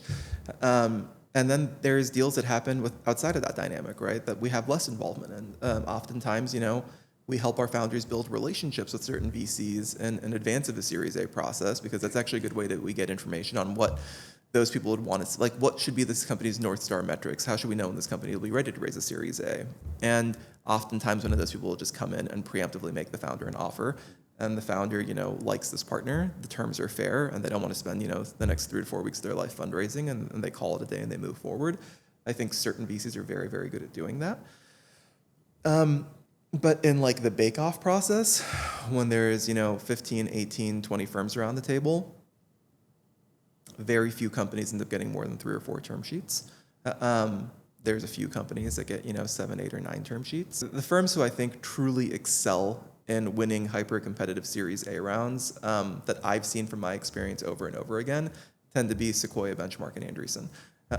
Even to this day, and somebody pulled out a stat and shared it on LinkedIn the other day that I looked at that showed the VC firms that have the highest number of unicorns that they have led financings in prior to them becoming unicorns since 2015. And first place was Andreessen, second place was Sequoia, which validates this truth already. And then like fifth place was Benchmark, which is kind of shocking when you consider how much smaller their funds is and how funds are and how targeted they have to be with the checks that they write. But typically when one of those three firms extends an offer to a company, they tend to win, unless they're competing with one of the two other ones. And then they tend to only lose to one of the other two. If you eliminate those firms, then it's kind of like a free-for-all. And there are certain people who are more qualified to win certain deals than other deals. If you eliminate the dynamic, there's plenty of companies that could have absolutely raised a Series A from one of those firms that somebody else ends up winning, but they preempt the deal, and they just are very good at sniping deals. And I think those three individual firms have built brand weight that's so strong that founders really just want to be affiliated with them. And there are certain partners at those firms that have such amazing reputations as board directors that a Series A is the first time you're giving up a board director seat. Not to say there aren't phenomenal board directors at a bunch of firms, because there really are, but the density of high-quality board members that have storied reputations of being great board members at those three particular firms, I think, outweighs the number of high-quality board members that exist at pretty much any other venture capital firm. And founders, the advice they get from their seed investor is, in addition to optimizing for a good deal for yourself at the Series A, you really should be optimizing for who's going to be the best board director to have on this journey with you for the next 10 years. And the early days of Andreessen, who were the founding partners, every single one of them were operators who had sold companies for hundreds of millions of dollars, right? It was hard to compete with. This guy's going to be on your company who knows exactly what it takes to build a successful outcome in venture capital. And then the Benchmark and Sequoia alternative, they have some individuals like that, but they also have individuals who have been on the boards of the most successful, most incredible outcomes in Silicon Valley history. So they have a much better sense of what exceptional looks like, more so than other people. They know things that work and they know things that don't work. And there's great board members at every venture capital firm, and they're all very public. You know who they all are. And there's a lot of people at those venture capital firms that don't have those experiences, that haven't sold a company and haven't yet been affiliated with a great company. And those guys will do great, and some of them will join boards and become one of those people individually, but when a founder is choosing, they're more likely to choose the person with that experience than the person without. If you take a snapshot today of Abstract and you had to go out and gather feedback from like everyone that engages with the firm, founders, LPs, other venture investors, other random people, and you bucketed all that feedback into like a spectrum, what would the most complimentary people say and what would the most critical people say, do you think? Sure. I would say the most complimentary people would say that we've become one of the leading seed firms in Silicon Valley in a relatively short period of time, that we have a great reputation among our founders. We're routinely referred to as the most trusted investor on the cap table of our portfolio companies. I think a lot of the multi-stage firms would consider us their most trusted seed stage venture capital firm partner. And I think some would say that we've achieved a lot more success than other people have that have started a venture capital firm in the same time duration that we have. I'd say the people that would say critical things would probably say that we're like heat seekers, signal chasers, which wouldn't have been inaccurate if you said that 6 or 7 years ago, because a lot of the model was around how do I get into deals alongside those firms, which candidly I had to, because I wouldn't be able to raise SPVs otherwise, right? Like that's why that's why the SPVs raised the money they did, right? That was my go-to-market strategy. But over time, I think we became the signal. But I think people still tend to hold on to old narratives, so I could totally see that being a case. And then, in the earlier days, we were high volume. We're not anymore. As a firm, I think we invest in, 14 net new seed deals per year, which is, a little over one deal per month. So I don't think we're high volume today by any means, but as again, people tend to stick to old narratives, and people will say that we're high volume and they're all call options, which I just would say is not true.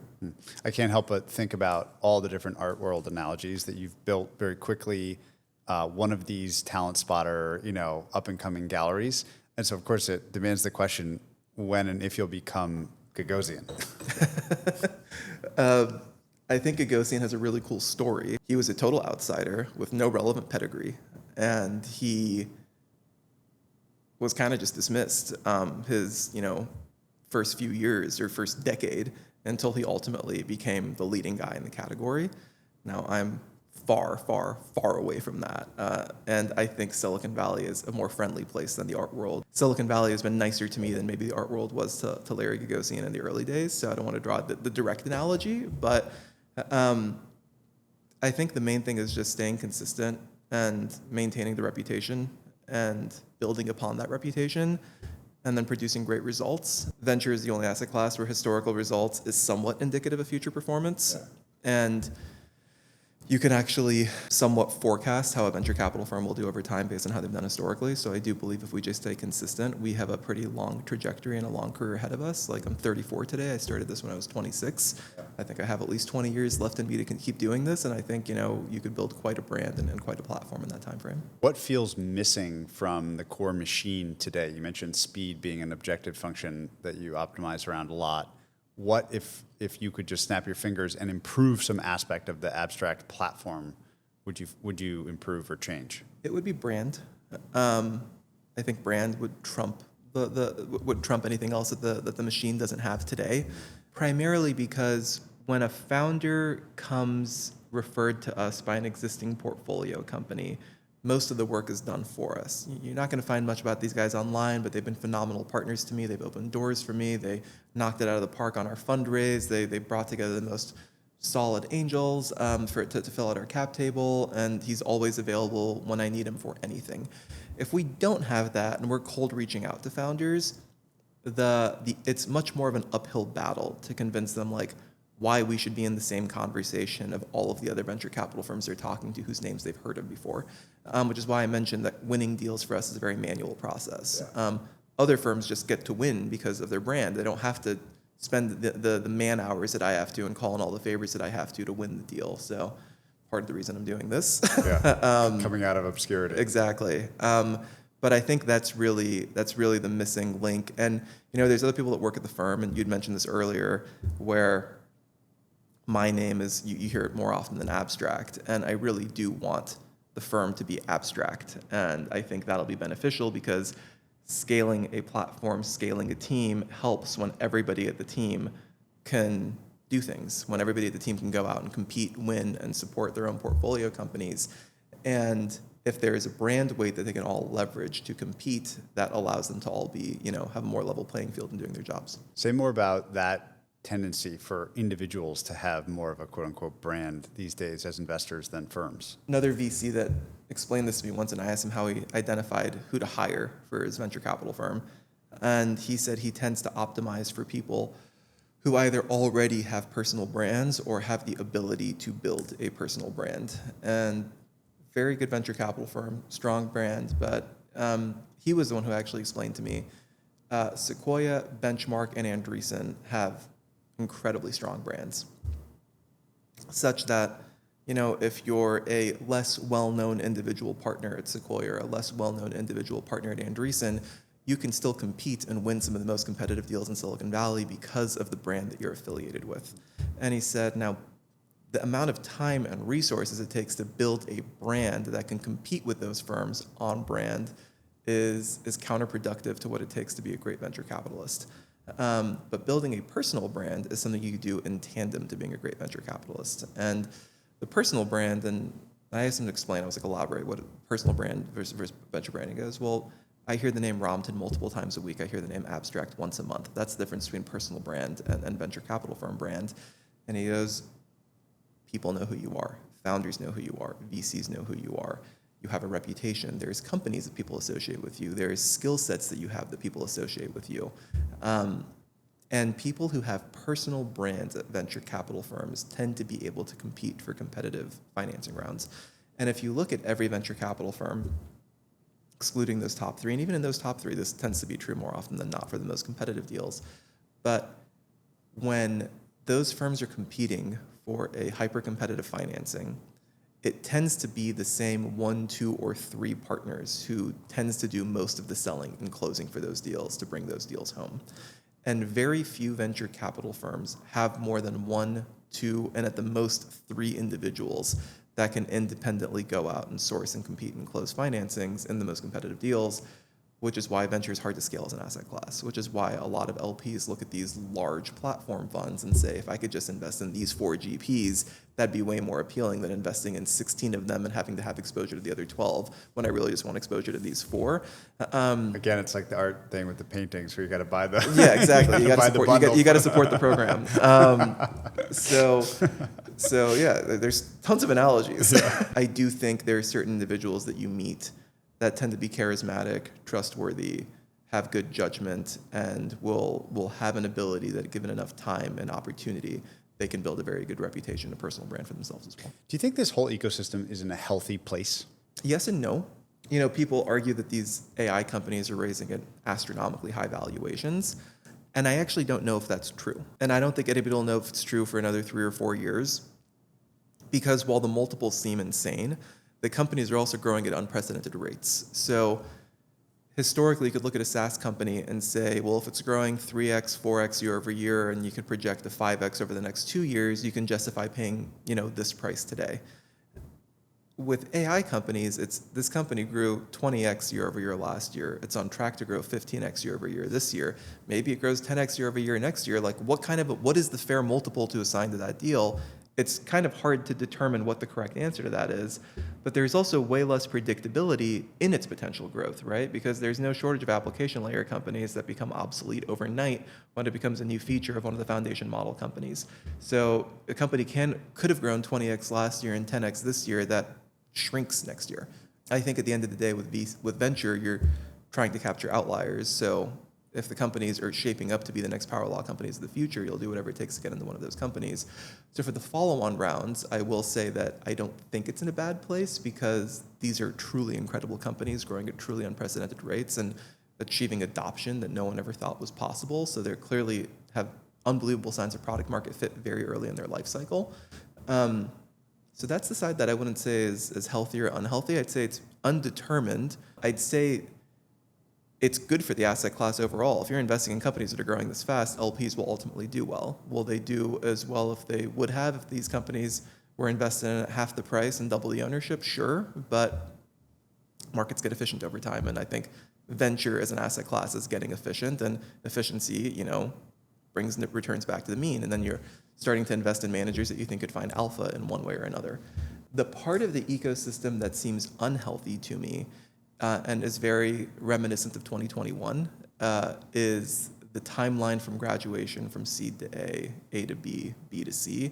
In the last 6 months, I think I've funded 7 companies that have already raised Series A rounds within weeks of me leading their seed financings, and at a 4 to 5x multiple at which I financed the company at just a few weeks prior, and not a whole lot of fundamental business progress in that time frame.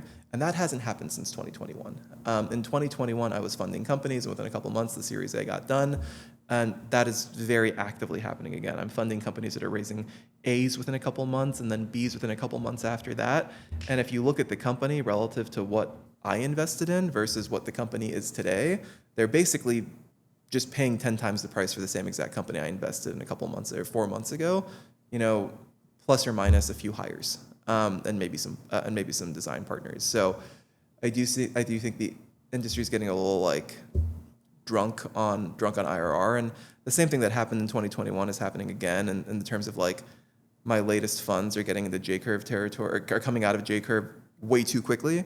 I think in venture your IRR should be back weighted. Should be rising, right? Exactly, right. And in the 2021 vintage and the latest vintage, our funds are getting to 30 to 40% IRR within the first few initial months of initial deployment, which just shouldn't be the case. It should be negative IRR for at least during the deployment period, right? Yeah. The velocity at which companies are raising follow-on funding is a little jarring. If I rewind back to prior to age 26 and think about the rest of your life, what are the things that have happened to you that have most made you who and how you are? I had a very, non-traditional by Silicon Valley standards childhood. My parents are Iranian immigrants.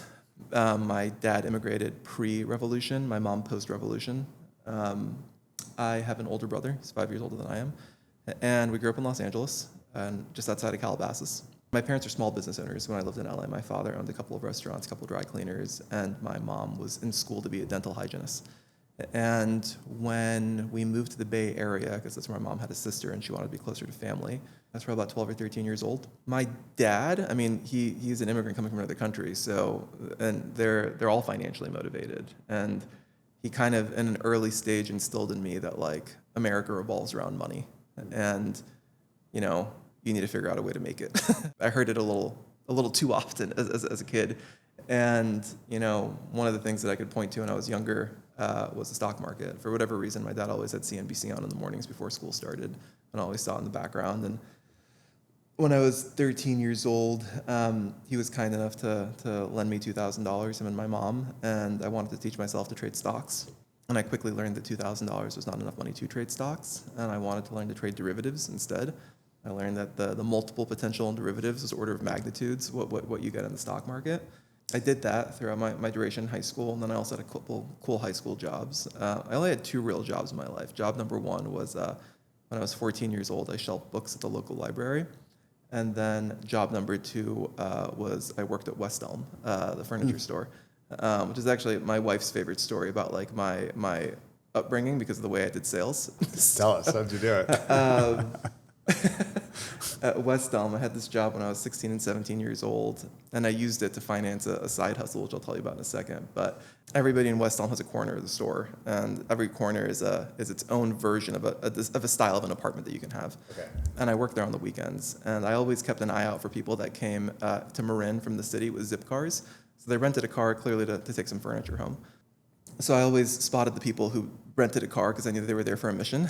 And when they came in, West Elm wasn't commission-based, it was incentive-based. So you didn't get a percentage of your sales, you got a progressive bonus based on the size of a sale. So you were incentivized to upsell people. And, you know, if a sale was $500, you got a $10 incentive. If a sale was $1,500, you got like a $150 incentive. So, like, it graduated exponentially. So somebody would come in and they would want to buy a sectional, and they were ready to take it home. And staging is everything in those stores. So I'd be like, do you guys want to take home the pillows? Do you want to take home the coffee table? What about the rug? They're like, no, we just want the sectional. And I would take everything off of it just to show them what it would look like when it got home. And then I would constantly encourage them to take it because they would be very unhappy with the way it looked when it came home. And there was no harm in returning it because, unlike commissions, incentives were not rolled back when things were returned. So I did focus on that, and West Elm had a lot of very low sectionals and sofas, and I would ask them if they have a coffee table at home. I'm like, yeah. I'm like, is it a low coffee table?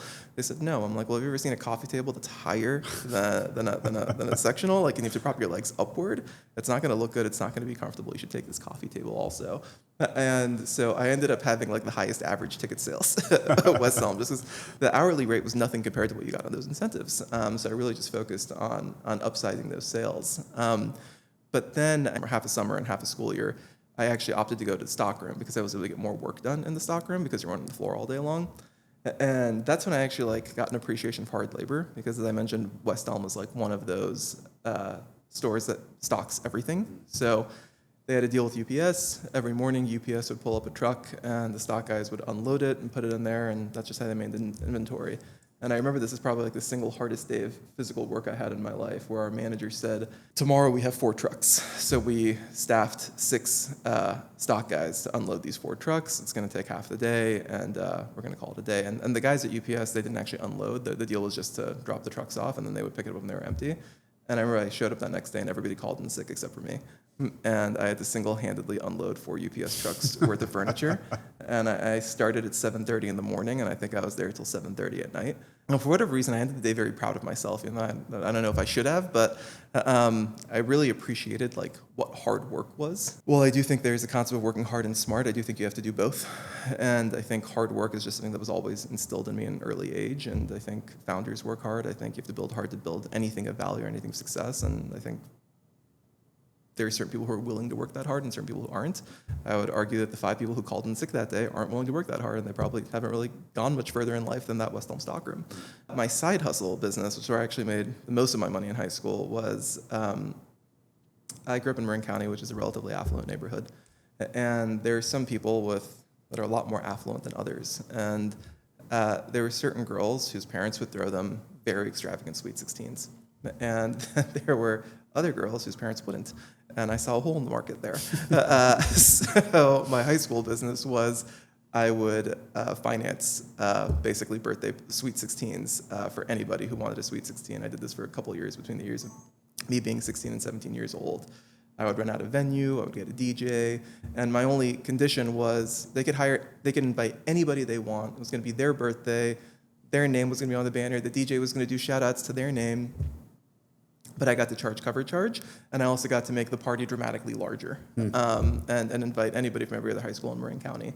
And I turned this into a real business. I would get the venue, I'd get insurance for the venue. I would go to the local gym and get the roided out meatheads. I'd give them $50 for the night, and they would block the side doors so nobody snuck in.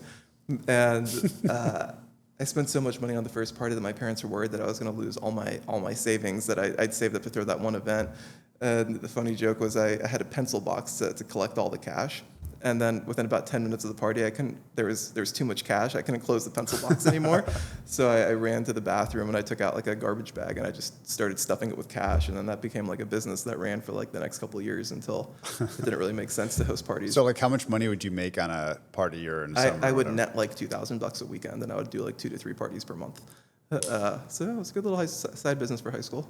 Talk to me about the experience of starting a hedge fund and getting a little bit more serious about the investing side of things from a young age. It wasn't until my senior year of high school that I actually made money trading. And I got very fortunate through a combination of lucking out with volatility and not understanding risk management, where I was trading out-of-the-money call options and put options against triple-levered ETFs that tracked the banking sector during the financial crisis.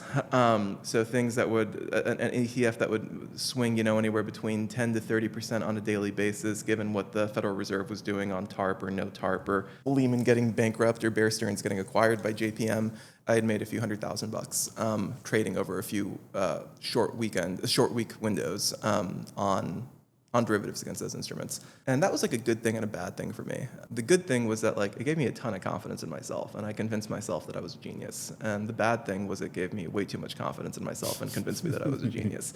I decided that I wasn't going to go to college and I was going to start a hedge fund straight out of high school. I got a Series 65 license, which is the license you need to start a hedge fund. And there was a local financial advisor that I spent some time with for a summer, and he did PWM for some high net worth individuals, and some of those guys saw me trading on my screen. They're like, oh, if you start something, we'll put like 10, 15, 20,000 bucks into it. And I ended up raising a fund in January of 2009. And I rolled my money into that fund, which is the largest check in the fund. And then I raised, additional $3 million from, call it 45 individuals. So lots of tiny checks that didn't really mean a whole lot to anybody.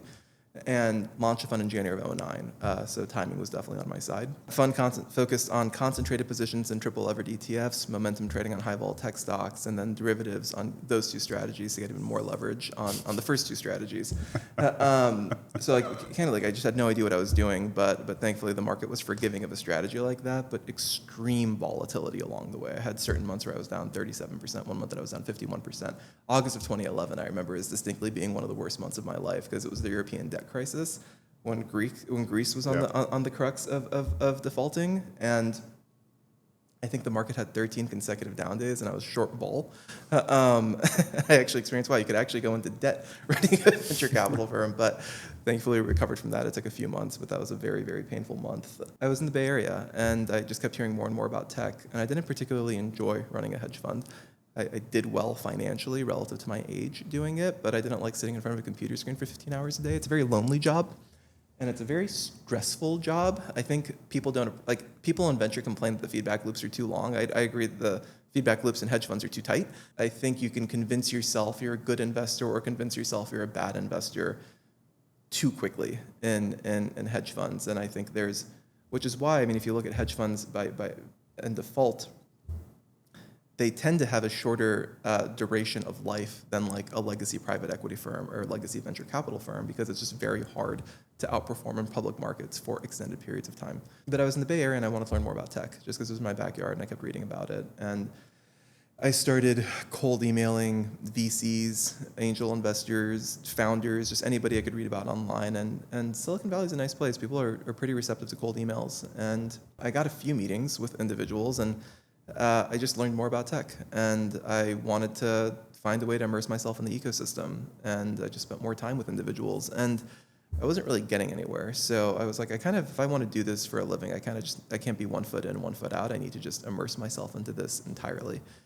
So I decided to wind down my hedge fund and focus on that. And the hedge fund did well. Everybody produced multiples on their investment.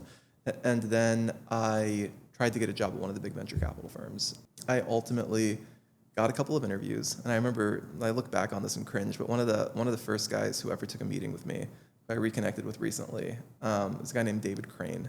He runs Google Ventures. And I shot him a cold email, and he responded. And he was probably the most senior person who responded, and he asked me to come in for a meeting. And I wore a suit and tie. And I walked into the office. It was my first time walking into like a venture capital firm, and I felt like a salesman. Everybody was wearing jeans, t-shirt, baseball cap, sneakers. And just based on the way I dressed, I knew I blew it on the initial meeting. But he was kind. He gave me some pointers. He gave me feedback. And I met a few other people as well. But the consistent feedback was, hey, listen, your background's not that relevant to venture capital, but you should consider starting a company instead. And over time, I've just learned that there actually is no relevant background to venture capital. Similarly, there's no relevant background to starting an art gallery, apparently. And everybody suggests that I should start a company. And I think that's terrible advice to give anybody. You should never advise anybody to start a company. They should start it on their own or not start one at all. But I ended up taking that advice, and I started a company, and I funneled everything I had left over from my hedge fund into that company. And this is in mid-2014 when marketplace lending was a popular sector. Yeah, sure. So think companies like Lending Club and Prosper. And I thought that sector was going to be the next big thing, because the rate of capital going into it, the rate of growth of those companies.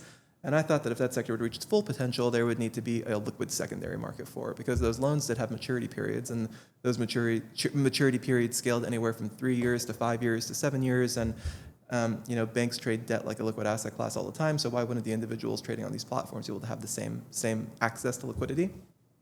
So I wanted to build an exchange that allowed debt investors to have that same level of liquidity. So I self-funded this company with everything I made previously, and I built out a team and went through the regulatory framework of setting up an exchange. And then 14 months in, when I had a product that I was actually ready to raise external financing for, that sector had completely collapsed. I think Sequoia started writing Prosper down to zero, and Lending Club had plummeted like 85% from its peak IPO price. And I had spent my entire net worth building a supplemental product to a collapsed industry. Pretty much everything I made on my hedge fund, I lost on that company and ended up in debt. And that was kind of my first reality check in life, when I realized, no, I'm actually not a genius, and I could lose money, and maybe I should have just gone to college. Like, why did I put myself through all of this? One of the venture capital firms that I pitched that company to was a firm called Core Innovation Capital. The founding partner of that firm is a guy named Iranian, who's one of the kindest people I've ever met in my life. He's just a good guy. And Core's focus is investing in fintech that provides upward mobility for the emerging middle class. So somewhat impact in nature, but very much focused on returns. And when I wound down the company, I ended up reaching out to him, and he gave me a job. So I ended up ultimately getting my venture capital job, flat broke. And when I ended up in all this debt, I needed a way to restructure it. And that was probably the worst moment of my life, was sitting in the waiting room of a bankruptcy lawyer's office trying to figure out what type of bankruptcy I need to file. And ended up being Chapter 13, which is not a write-off of debt, but a restructuring for 5 years. And thankfully things worked out, and I wiped it all off within 2 years. So it was a nice comeback. But what was the headspace like at that time? it's awful. There's nothing pleasant about that experience. In hindsight, losing your net worth is a lesson better learned at 24 years old than 54 years old, so I'm grateful for that. The learning there is, if you're going to start a startup company, raise other people's money into it instead of your own money. I remember once when I was explaining this to institutional LPs in the early days, it was something I was very embarrassed about, and I was trying to figure out like how to talk about it. Jerry Yang was one of my LPs who I spoke to about it, and then he said, no, I knew about it. And he's like, I loved it. And I was like, why did you love it? He goes, you should wear that as an entrepreneurial badge of honor. He goes, any founder in the world with a failed company would have been in that same exact position had they put their own money up for a company. He's like, that's true entrepreneurial. That's true entrepreneurship. You put everything you had into something because you believed in it, and when it didn't work, you had to start from scratch. He's like, venture capital is you put everything somebody else has into whatever you believe in, and if it doesn't work out, then you get a job at Apple or Google, right? So that was actually a really interesting way to phrase it for me. Not that I, don't think there's various tiers of entrepreneurship, but like the whole concept of wearing as a badge of honor, it's like, yeah, you lost your own money on something that, typically most people just lose other people's money on. Looking back on it, I'm like, that was cool. That was the epitome of my resilience journey, right? Like I got knocked as hard on my ass as I possibly could have, and was humbled as much as somebody possibly could have been, and had to start completely from scratch once again. And then I ended up with an entry-level job at a small venture capital firm, and that's where I met my partner today, Alex Davidov. He was a partner at Core Innovation Capital, and within a few months of being at Core, it became pretty obvious to me that fintech Series A impact-ish investing wasn't what I wanted to spend my career doing, even though I have a ton of respect for Ariane and the mission that firm is on, and they've actually done phenomenally well with returns. They actually led the seed round of Ripple. I ultimately wanted to figure out how to become a generalist seed stage investor. And the reason I focused on seed stage was because that was the only place where I thought I could access enough capital to the point where I mattered. Any later stage, there's no amount of capital that I thought I could access that would make me a relevant conversation in those places. So that's why seed was the obvious starting point for me. And then I needed to find a way to build a track record. That didn't involve working at a firm for a decade until I got, serious check writing ability, or raising my own fund, because who would give me a fund at that point in life? And that's when I learned about AngelList. What's behind the name, Abstract? Abstract? A couple of things. The definition of abstract is existing in concept but not reality, and that's kind of pretty synonymous with seed stage companies. And two, I wanted the name to show up places quickly, and I remember back then I spent all my days on Crunchbase, and Crunchbase had things alphabetically listed, and I realized if my firm started with an A, it would be at the top of the list on everything. So I wanted a firm that started with A, and so that's kind of where I started. Yeah. And then I wanted a word that was easy to remember, didn't sound like any other venture capital firm, and then came up with the word abstract, and I found the definition for abstract, and I'm like, this actually just seems like a perfect name for a seed stage venture capital firm. If you were to describe the nature of whatever chip you have on your shoulder from, let's say, your early to mid-20s through to today, how has it changed? And how would you describe it? I think the number one thing that's changed is in the early days, I just wanted to be accepted as an outsider. And I think that's happened because I actually think Silicon Valley is a very special place that if you prove that to earn your seat at the table, no one actually cares about anything else. It's you're at this seat for a reason, and we'll leave it at that. So I think that is that's no longer a chip. I think at any instance of the firm's history, it was, the early days were like, they don't know what they're doing. They're just following other people. I'm like, okay, cool. Like, I'll start leading deals. And then we started leading deals, and it's like, okay, like they only know what to do at seed. They have no idea what to do at later stage. And they might be right. We're still early in doing some early side, later stage things. But in any type of business, when there's other people who have a right to be there, and they see you as someone who doesn't have a right to be there, you're going to get like a lot of shade thrown your way. I encourage my founders not to focus on competition. I try not to focus on competition. I just try to focus on doing what we can as best as we possibly can.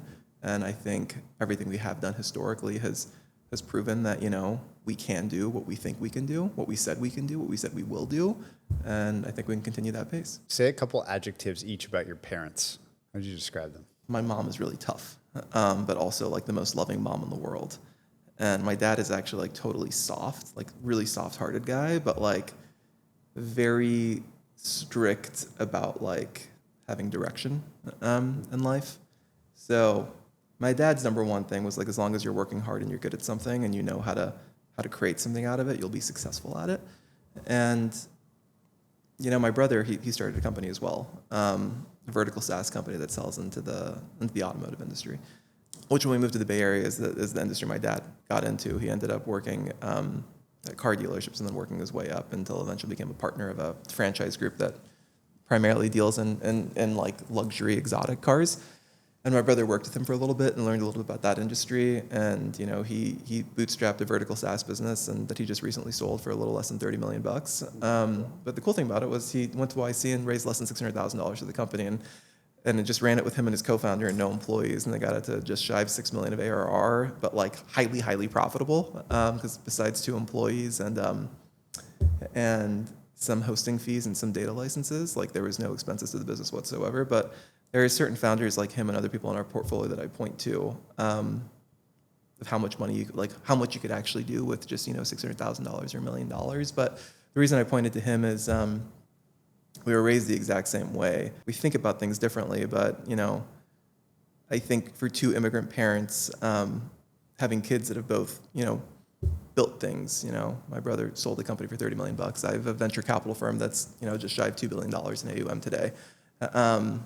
With very humble beginnings, like whatever they did instilled something in us, instilled some sort of a chip in a shoulder in us. But I think probably the smartest thing that they had done, and I don't know if this is specific to Iranian immigrants or other types of immigrants, but my mom was way more focused on us being in the best neighborhoods growing up versus the best house. And she thought being exposed to what is possible is better than to have a nice house or a big house in a place where you're a big fish in a little pond.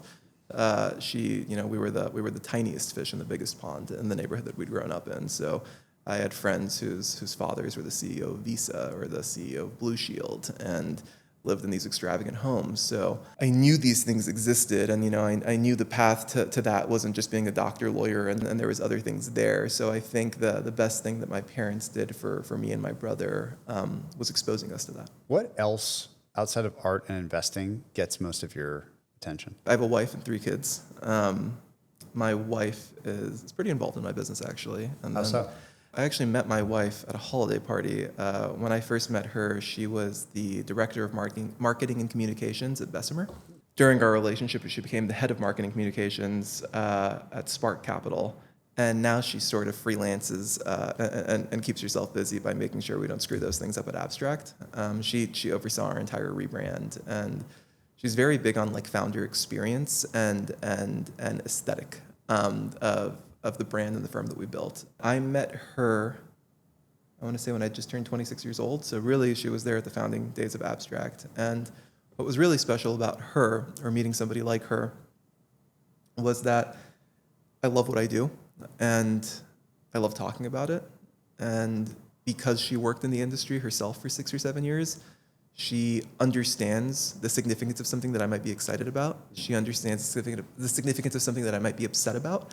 So it's actually really interesting, and she appreciates what I do. She views it as a family business. She's very involved. She's outside the office. She's friends with everybody.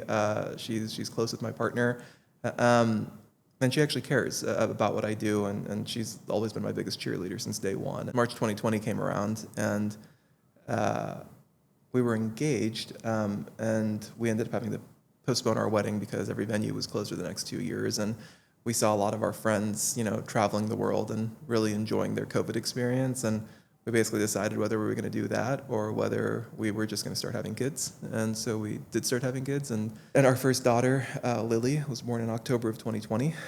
And then, so during COVID, we actually had 2 kids and raised 2 funds. So we were very productive during COVID. And people say if we were able to do all of that during COVID, we'll get through anything. So basically in 2 years, we lived in one house together and had 2 kids together. And I ran my business from the house for 2 years. And it was a great experience. And honestly, we didn't even argue once throughout it. So that's when it kind of became that it was just like a made-to-be relationship. And then we ended up getting married in the backyard of our current home when we were pregnant with our second child. And now we just had a third in December, who's now almost 6 months old. So Family, art, and investing. Family, art, and investing. I have no time for anything else. Yeah. If you think about the entire process now of this little world you've constructed around yourself to have this incredible high throughput, high expansive frame of reference, to use Ovitz's term, and just all the things you're doing, 30 pitch meetings a week. If you had to zone in on the single thing that gives you the most energy over and over again, what is it? The companies that I decide to invest in, when I decide to invest in them. That moment. That moment. It's you meet all these companies. It's kind of like it's like you meet a company like, okay.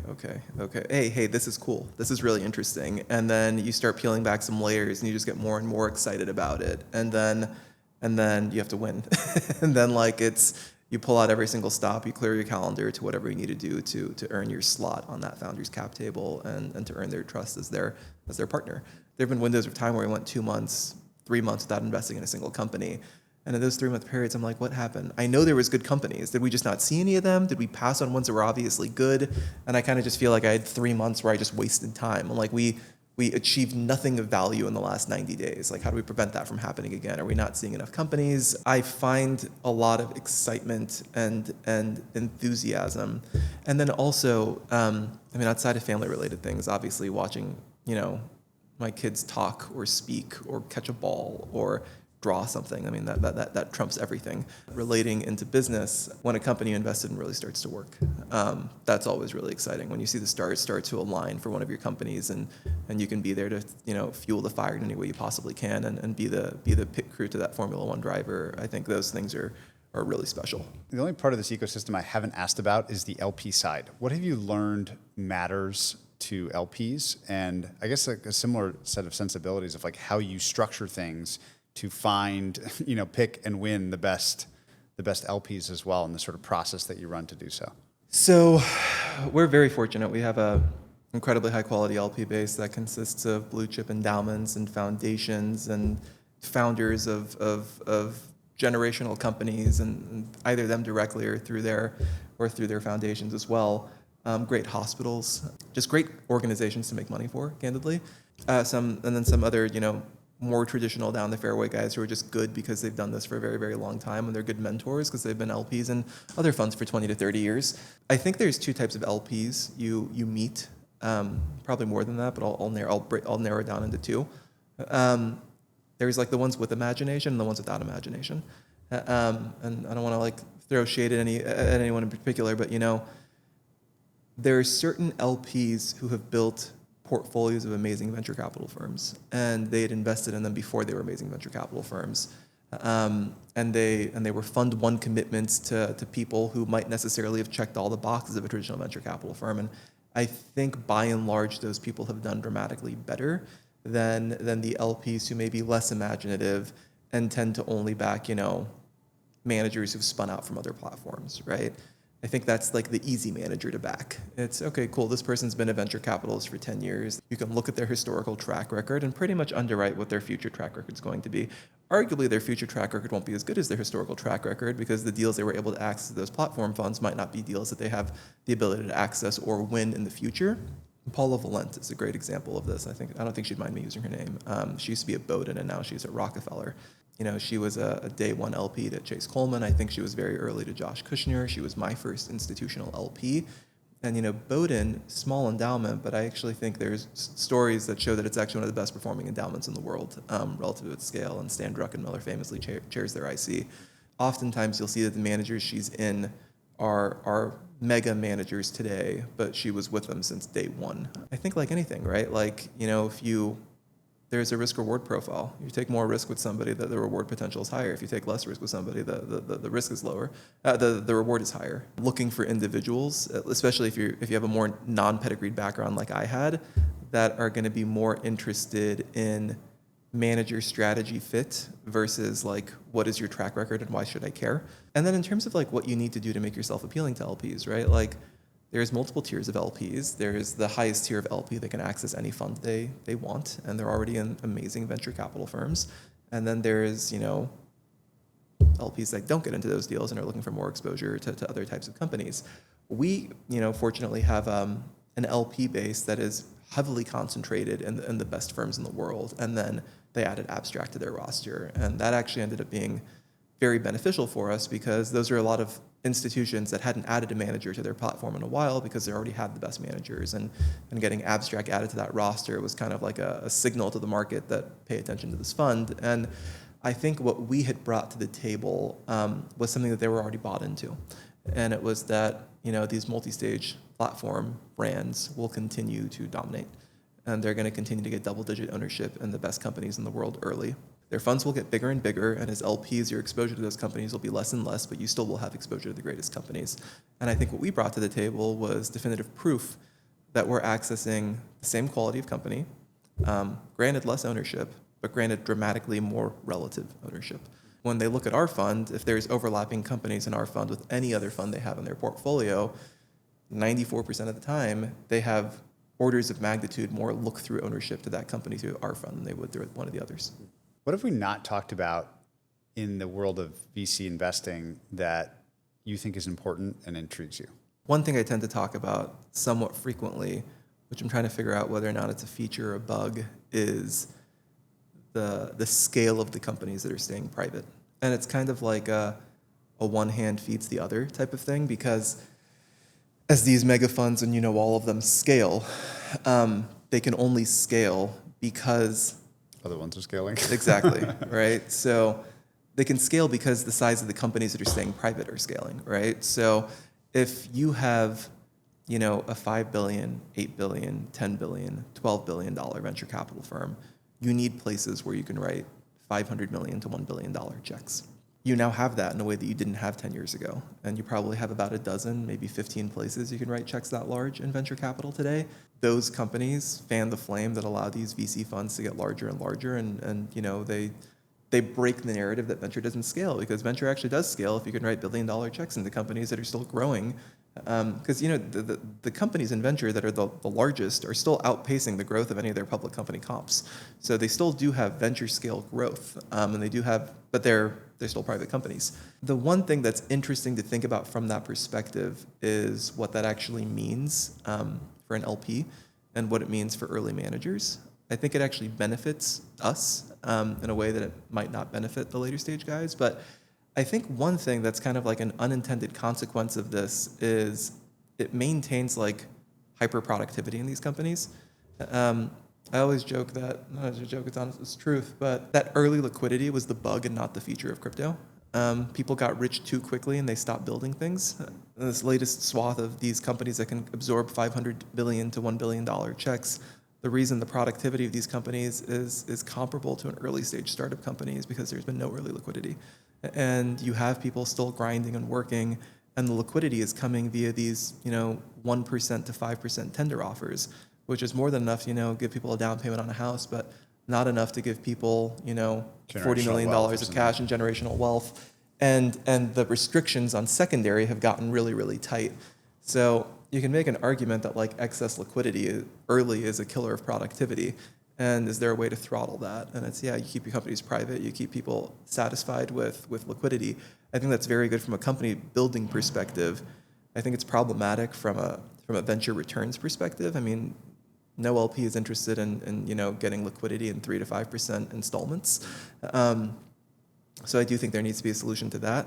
There is seemingly like a new swath of continuation vehicles popping up in Silicon Valley. So it seems like there will be ways for people to get large sums of liquidity, and the venture managers get to maintain their basis and their position in these companies. So I think it'll all net itself out, but I don't think the end result is ultimately these companies are all just going to go public. I think they've all found a hack, which is, your top 100 performers today, if you give them all instant liquidity on their position tomorrow, 92 of them probably might not be your top performers tomorrow. Right. And if you want these companies to continue like running circles around their public counterparts, I think this, I shouldn't call it trickle liquidity, but it's not like winning a lottery. It's not like if these companies go public. I mean, what was the instance with Google? Like something like over 100 people made over $100 million. Something crazy. Yeah. And like 92 of them were never heard of again, right?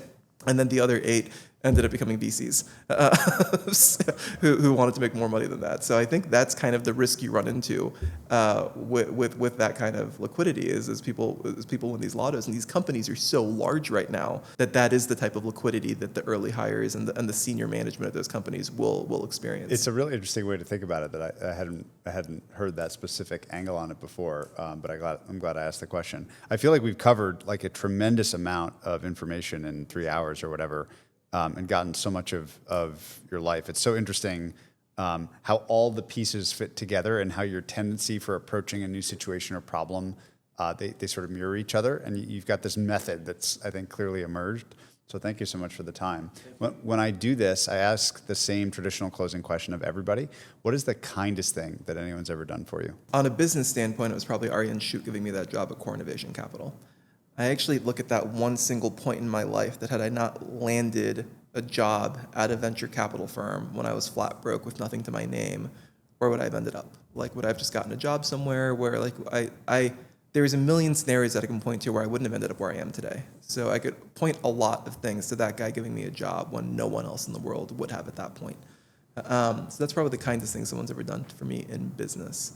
Kindest thing anything has ever done for my personal life is my wife just being like, the perfect wife. So she truly is like the embodiment of like everything you need to succeed in life. Thanks so much for your time. Thank you.